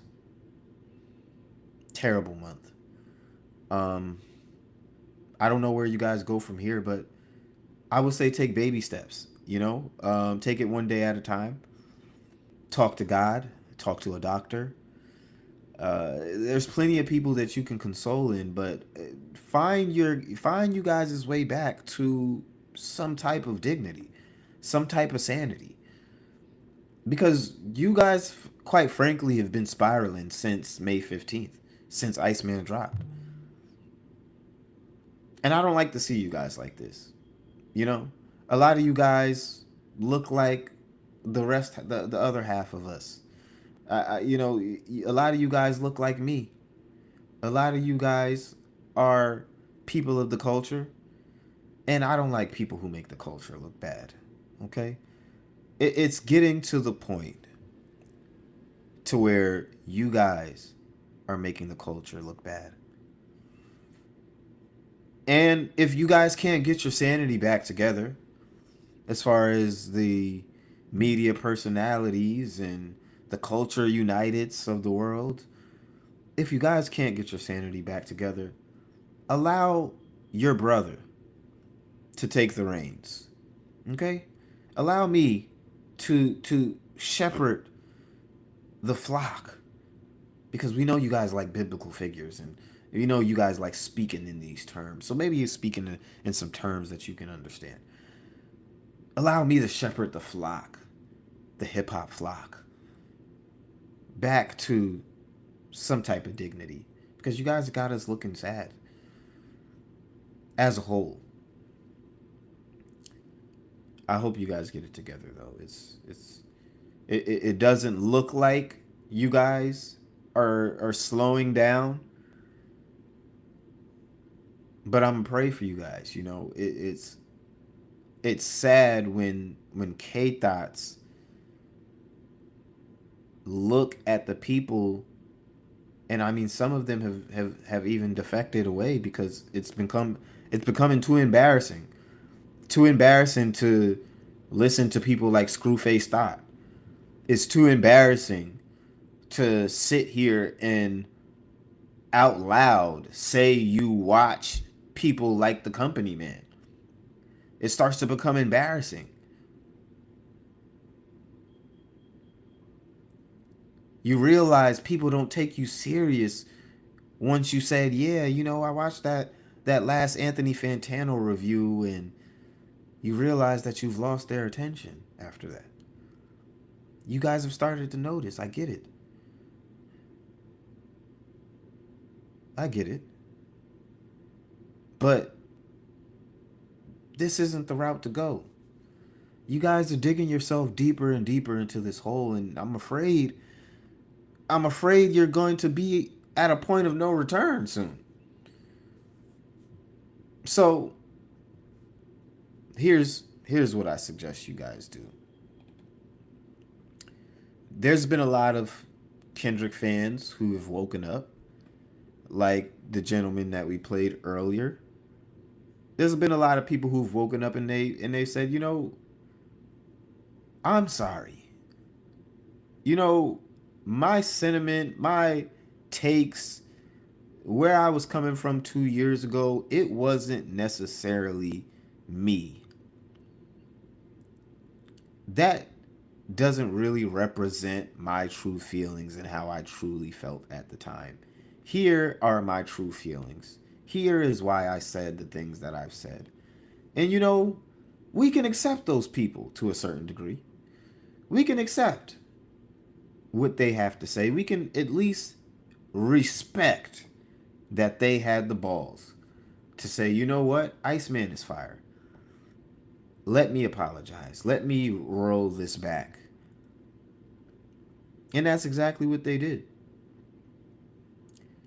That's the only way I see you guys coming back from this. But by all means, if this is a hill you have to die on, I just want to remind you of the last, we're almost going on about 2 hours. We're at 2 hours right now.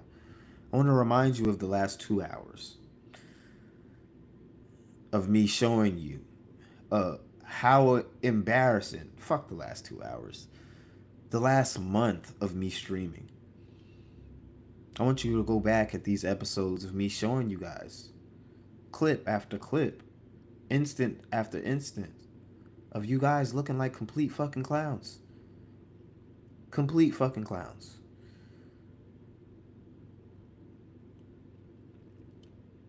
And if that's the hill you have to die on, by all means. But realize, after this, there's no coming back. There's no coming back. There's no coming back from this shit, okay? I hope one day Ricky Rose and ASAP Rocky, you know, kind of repent for what they got going on, but it doesn't look like it, okay? What's the Dirt had a take on some of this as well. Let's see what he had to say really quick. Look, I don't know if Rick Ross's jet is broken or got repossessed or what's going on, but the biggest boss don't look like he's kicking it right now in a private airport. Not the biggest boss with the hood up, bro. Head down, cowered away. No way these seats are comfortable. Looks pretty packed. The biggest boss at gate B12 is crazy. He's ready for the complimentary peanuts. He still got the Balenci's on, though. He still got the watch on. Ricky Rose paying $35 for check luggage is nuts. The fact that Drake just mentioned this exact thing on Whisper My Name is hilarious. It just made, like, Drake, as far as some of these bars, they hitting a little bit different with how you guys have been acting. I'm telling you. Y'all got this album hitting different with how y'all niggas been spiraling. And I'm 100% here for it. I appreciate you guys for putting on such a show. Because, yeah, I mean, where would we be without these niggas? Okay, where would we be? Content for days. And I've just been, like I said, putting it aside little by little. I want to get into a little bit of the Damari Hadley stuff going on and updating, but let's finish our plate here over here. And make sure we're all caught up.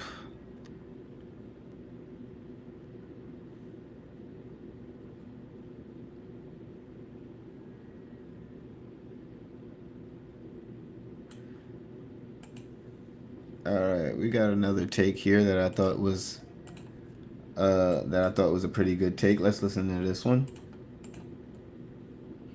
And the other dude was like, you know, Drake, he's cool, but he just keep rapping about the same thing over and over again. I just get tired of that. First of all, every rapper raps about the same thing over and over again because there are only so many topics you can cover in the world. Exactly. Stop acting like every...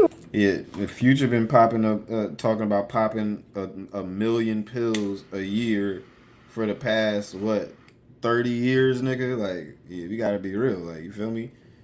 People still here to listen to it. So, these are one of the things that comes with being at the top and, you know, with Drake being who he is. There's going to be a constant rewriting of history and rewriting of how things are. And, you know, that's just going to be what we see. You know, there's no way around that. Rapper raps about the same thing over and over again. You just choose which rapper you like to hear rap. When they make a love song, it's love again. Exactly. I'm crushing these niggas.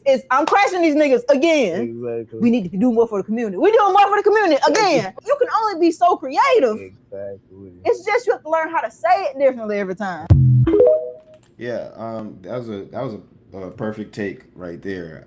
Shout out to her, whoever she was. Yeah, it just goes to show another aspect of how these guys hold Drake to these unrealistic standards. We seen earlier in the stream how I showed you guys how they try to act like Drake just floods the market and that's why his streams are where they are. We see how people try to use the argument of, oh well, you know, all of this music, it sounds the same and this, that, the third, and all of these niggas sound the same. I mean, it's different content now because the shit that Drake is talking about is reflecting on the past 2 years, but that's not really a sound argument to really use unless I feel like a nigga is putting out the same exact song. Like maybe like how what's the nigga name? Blast, like how Blast was doing back like 2-3 years ago, 4 years ago. Like how Blast was putting out the same fucking song, like he put the same song on his album like 5 times, nigga. Like, come on, bro. Like shit like that. There's a difference. But you know, or how some people might say the Baby or Young Boy might be making the quote unquote same song over and over again, or talking about the same stuff over and over again. But there's levels to the shit. You know what I'm saying? And Drake definitely is not one to make the same fucking song over and over again. I feel like every song he drops, he has, if not a similar approach, an entirely different approach to the song or a variation to any song that he's been putting out. I don't necessarily hear Drake songs and be like, oh, that sounds like this and this sounds like that. You can really tell that he's on a different wave. He's giving us a different vibe. He's evolving as a person and as a rapper. So you know, I don't necessarily see how people can make that argument, but we've been here debunking a lot of these arguments here today. That's just why I like to keep some of these on standby, because it's important to show you guys how desperate the conversation becomes when it comes down to them acknowledging how good this album is, which is, I think, a really simple thing to do. It's a really objective thing that you can do, and it is what it is. But I don't know why. It's such a hard thing to do. All right, so let's move away from Drake a little bit and get into some of these other topics of conversation. Let's do a little speed round because I want to talk a little bit about this Damari Hadley update in her case with Desiree Perez. Okay, but first let's stop. Speaking of Rock Nation, let's stop at this update with Klay Thompson and this supposed source that dropped, kind of giving his 2 cents or his side of the story of why him and Megan Thee Stallion split. I don't, and I've said this to people asking for an official source and things like, let's just be clear. Klay Thompson is a NBA player. He's not going to ever confirm that he said this. Let's just take that off the table right now. He plays for the NBA. There's no nigga who's going to say that, yes, I said that. How this information was obtained and where it came from, we can question that, I guess, but there's no way this man ever confirms anything. If anything, he'll deny it. But it says, according to a Daily Mail, sources told them Klay Thompson allegedly felt like Megan Thee Stallion was loud and ghetto, and he was over the ghetto-ness, which included the way she acts and speaks. Klay allegedly said Megan Thee Stallion battled paranoia stemming from Tory Lanez incident, and wouldn't shut the fuck up about Tory Lanez. Allegedly, Oh no, Clay was allegedly annoyed when Megan. Wait, hold on. Let me just move this out the way. Clay was allegedly annoyed when Megan Thee Stallion would record and post their dates because he's a private person who doesn't post a lot. He felt like he couldn't live a normal life due to Megan Thee Stallion always having security and an entourage of people around. He also felt abandoned. Now that's one thing that we were saying to a lot of these women who were like, "Oh, well, we didn't know who Klay Thompson was. Oh, Megan Thee Stallion introduced the world to Klay Thompson." It's like, bitch, we all knew who the nigga was. He just don't be online like that. Where if a person ain't online, they don't exist to you niggas. If a man don't exist and have some type of social media footprint, then he don't exist to you motherfuckers like that. So, of course, a lot of y'all didn't, quote unquote, know who Klay Thompson was, which is crazy. If you sat here and you know who fucking Stephen Curry was, you know who Klay Thompson was because he's the niggas on the standing beside him every game. But you know, I don't expect everybody to pay attention and shit like that. But it's obvious that he was a private person, and you know, everybody is not going to be aware of who he is like that or on that level, but we know who he is. We know who Klay Thompson is, nigga. He's fucking Klay Thompson. But it also said he also felt abandoned because he always showed up to support Megan Thee Stallion. But when he was off for the summer, she was nowhere to be found. So yeah, she wanted to go full in and do the house thing, but she didn't want to. She was half stepping, basically what he was saying. You can't want to be a housewife, quote unquote, and want to do the housewife thing, but you're a housewife gone for all fucking summer. I mean, my wife ain't about to be gone all summer, and I ain't fucking see her. So that's a little crazy. We already know you have a past of cheating. We already know you're a dishonest, disloyal, manipulative, pathological liar. So it might be make him a little bit paranoid about you just disappearing for a whole 2 to 3 months. So, you know, I can get that. And then obviously that's his off time. He obviously wants to spend that time with you instead of flying around the country for 81 games, 82 games. I would imagine a nigga just want to sit back, get it thrown back on him a couple of times a day, and play some PlayStation. You feel me? Hop on the boat or something like that. So and he obviously wasn't having his needs met. He's perfectly valid if this is what he said. He's perfectly valid in saying so. She came out and tried to put him on blast and say what she had to say about him, and of course feeling like she needed to play the victim, and instead of just breaking up and just going their separate way, as if even if he did cheat, as if we gave a fuck. But she came and said her 2 cents and put it on blast. It's not wrong for him to come out and say what he needs to say, whether anonymously or not. But it seems like it ain't too anonymous. It's pretty seems pretty direct if they're saying that he told the Daily Mail. So I mean, I understand you, brother. You know what I'm saying? You got to do what you got to do. All right, let's get into some of this Rock Nation stuff before I head out. So real quick, let's catch up on what happened while I was out, and then we got another update from either today or yesterday.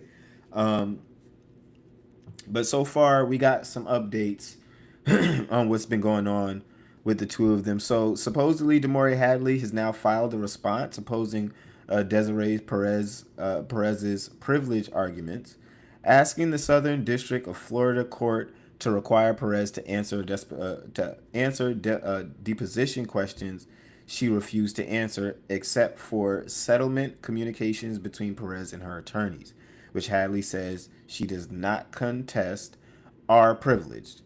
In the June 9th, 2026 filings, Hadley's sides argue that Perez is trying to use attorney-client privilege to block factual questioning. The response says privilege protects confidential legal communications, not underlying facts, and argues Perez cannot avoid questions about her own conduct by saying her attorneys were involved. So basically saying I can't say this. So you got to talk to my lawyers or whatever.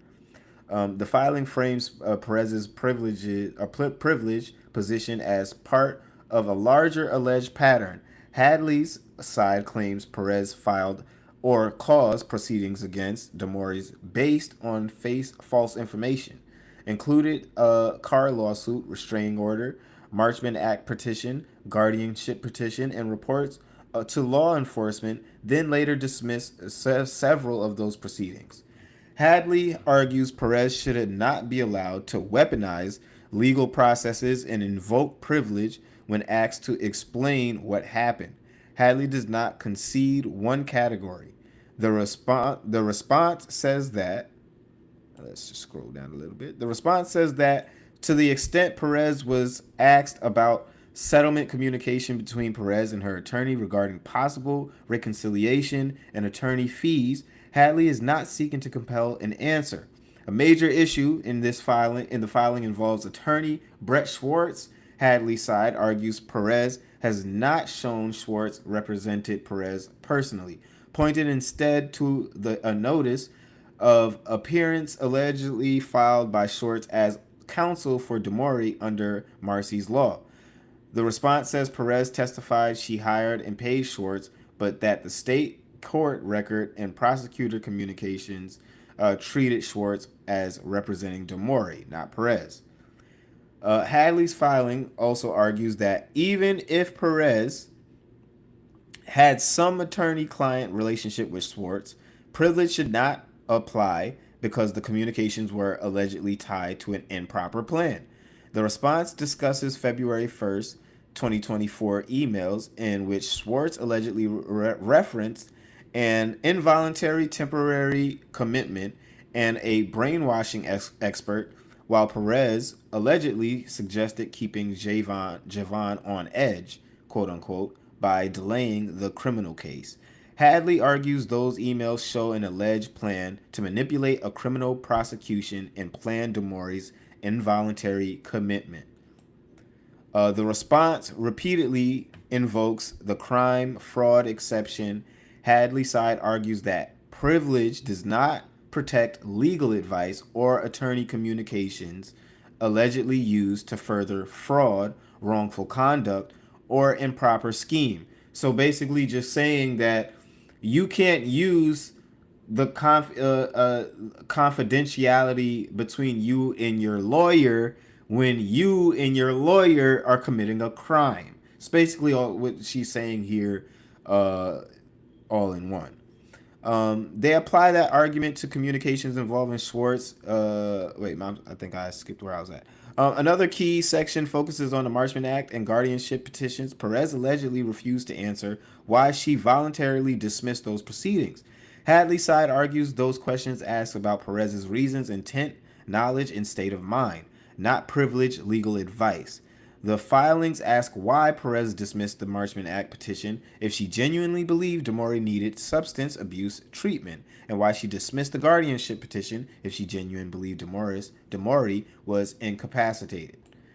The filing also challenges Perez's privilege objections and objections regarding Rachel Bernstein. Now, I believe Rachel Bernstein was the lady that she hired and had infiltrate DeMaury's job, if I'm not mistaken.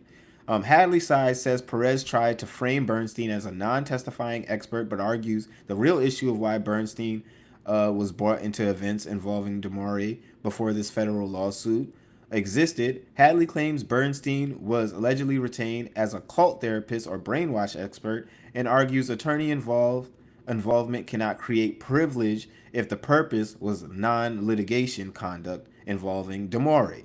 The response also asks the court to compel answers about private investigators, CTS research, FTI Adam Conti, Sean Crowley, and alleged phone and computer data extraction. Hadley's side argues Perez must answer factual questions about who possessed DeMaury's phone, who gave it to outside professionals who authorized extraction, whether DeMaury consented, and whether Perez consented on Desiree's whether Perez consented on DeMaury's behalf. Hadley's filing says Perez allegedly testified to contain non-privileged facts, including that she gave DeMaury's phone to her attorney, that the attorney instructed her to give it to a professional, and that Adam Conte was involved, and an alleged email discussed magnet axiom evidence artifacts extracted from FTI image. Hadley argues Perez cannot answer selected facts while refusing to answer the central question of whether anyone had consent to go through DeMaury's phone. The filing also rejects Perez's argument that some issues are moot because Hadley's obtained partial answers through other questioning. Hadley's side says partial testimony does not cure improper instructions not to answer, and argues that she was entitled to fully examine Perez on Schwartz Bernstein's private investigators, FTI, CTS, and phone dump, the Marchman Act petition, and guardianship petition. Hadley closes by asking the court to reject Perez's privilege assertions, compel Perez to sit for a continued deposition, and require her to answer the full disputed questions. The court has not yet ruled on this filing, and that was back on June 10th. Now, since then, like I said, we have had some updates, and this was just 5 hours ago today, okay? So this is where the court consolidated the plaintiffs in DeMaury and Desiree Perez, and they have filed another discovery motion, this time asking the Southern District of Florida Court to compel Homeland Security investigation of HSI to comply with a third-party subpoena involving defendant Javion Hadley's phone.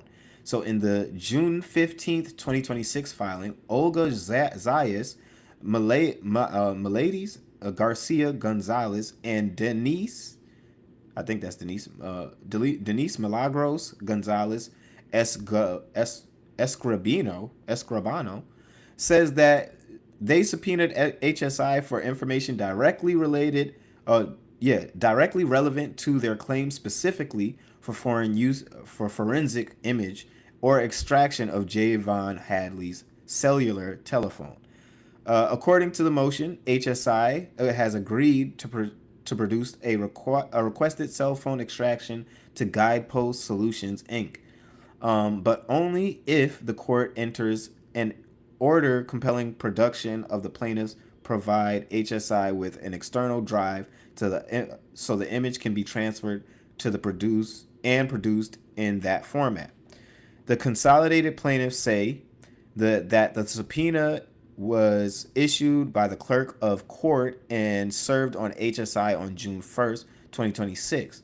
The filing also says HSI agreed to accept service by email.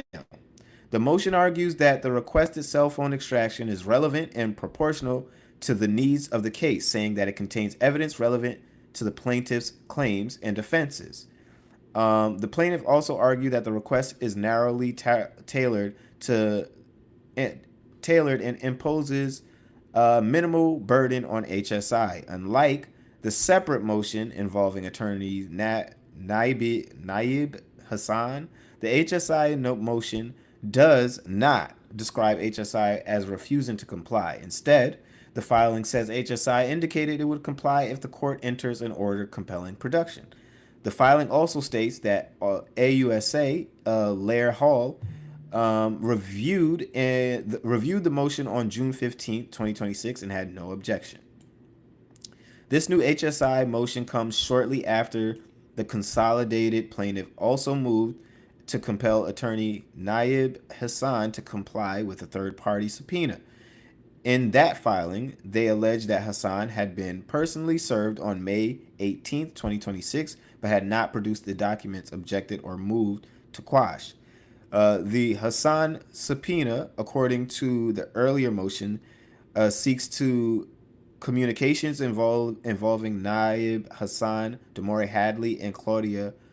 Oh, we're just gonna say Claudia from December 1st to 2023, from December 1st, 2023 to the present, which consolidated plaintiffs say relate in part of the alleged listening device Damore Hadley claims was planted in her home. Together, the filings show the consolidated plaintiffs are pushing for a third-party discovery from both a private attorney and a federal investigative agency as discovery disputes continue in the case. So again, they're still in discovery. They're still trying to push for evidence from each other.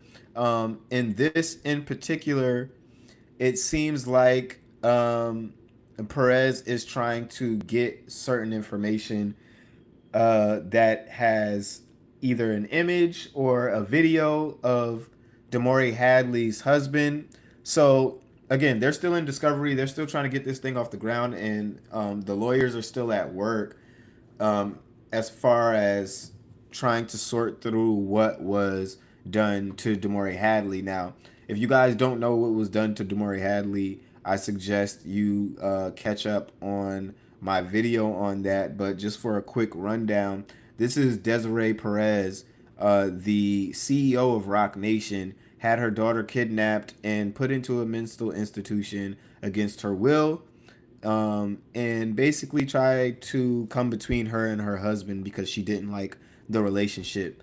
She also planted listening devices and video devices inside the home so that she could monitor her daughter without her permission. And this is what led to her taking such actions. So it's completely immoral, but it shows, and I reposted the clip recently because I wanted people to see that it shows the power and the lengths that Desiree Perez and Rock Nation will go to get their way, and it really doesn't have a limit. It seems like we really do have to question everything, especially when we look at cases like Tory Lanez and the influence that they have on different levels to make things happen, whether it be a doctor, a lawyer.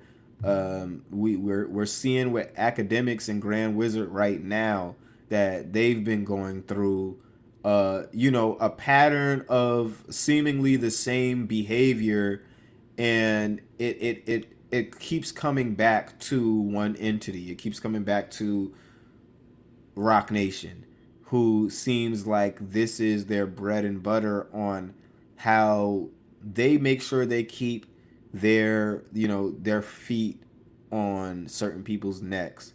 It's how they can manipulate the game and the industry the way they do. And I think they regularly blackmail and use things like this, and like their private investigators to take people down and really manipulate the marketplace and the landscape of hip hop. So it's not anything that we should take lightly when people are literally fighting for their lives and we don't know, and we can't say without a shadow of a doubt or without question if this was something that Rock Nation set up or not. Okay, so we're going to keep an eye on this case. Obviously, as I said, we've been monitoring this case for about a year now. We're still in discovery. Damore Hadley herself can't necessarily still speak on this case to the degree she was at first.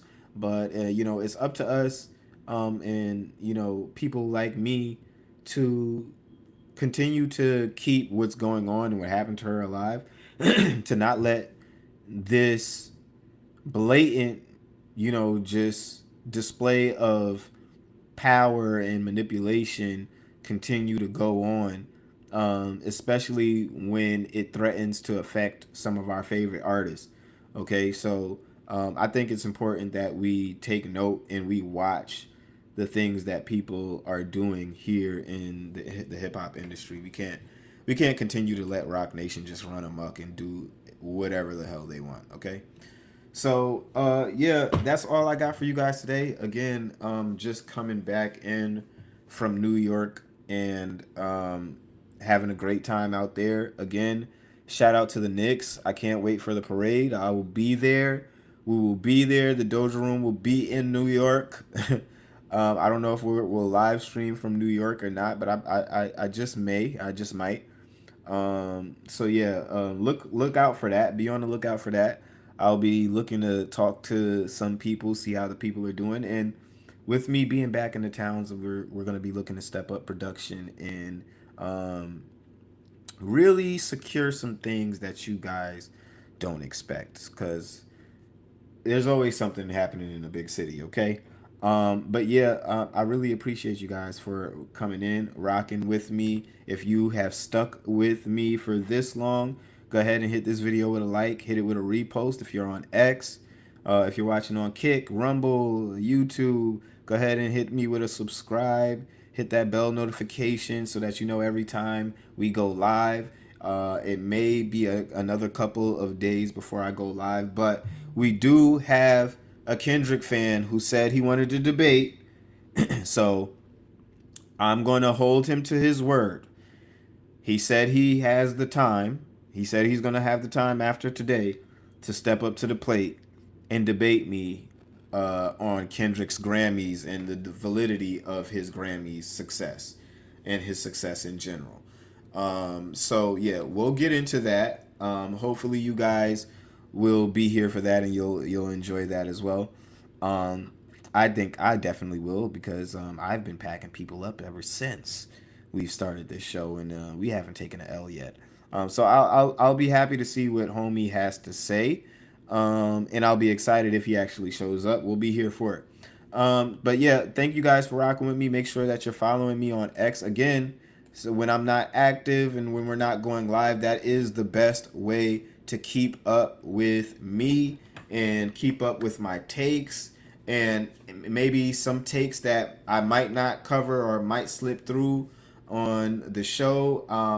You might hear me talk on, quickly on certain things that may pop up on the timeline. So I really think if you like my takes, if you like the stuff that I say, if you like how I give it up, make sure you're following me on X so that you can always keep up with my takes and the things that I'm zoomed in on. Okay.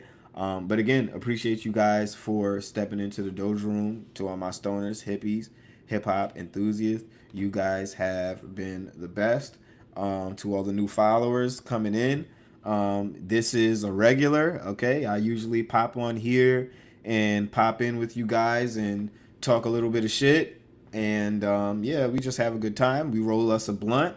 Some of y'all might get y'all a little shot. Every now and then some of my friends pop in here and we all talk shit together. And of course, I always say, if you're watching the show, you are welcome to join the conversation as well. Just go ahead and hit that DM or hit a link, or hit whatever you need to hit. Drop a comment in the live stream, and we can always have a talk, a debate, or you can join the discussion as well and let people hear your opinion. Okay. So again, I appreciate you guys for stopping into the Doja Room. I'm your boy Dope Boy Diesel. That's all I got for you guys today, man. I am out. I hope you guys have a good rest of your week. Okay. It's going to be a crazy summer. Shout out Knicks. Shout out New York. It's going to be a crazy summer, man. Yeah. Hey, this that special sauce. Spill that drip, I wipe it off. $1 million worth of game. Can't feel that I work too hard. Poetry on any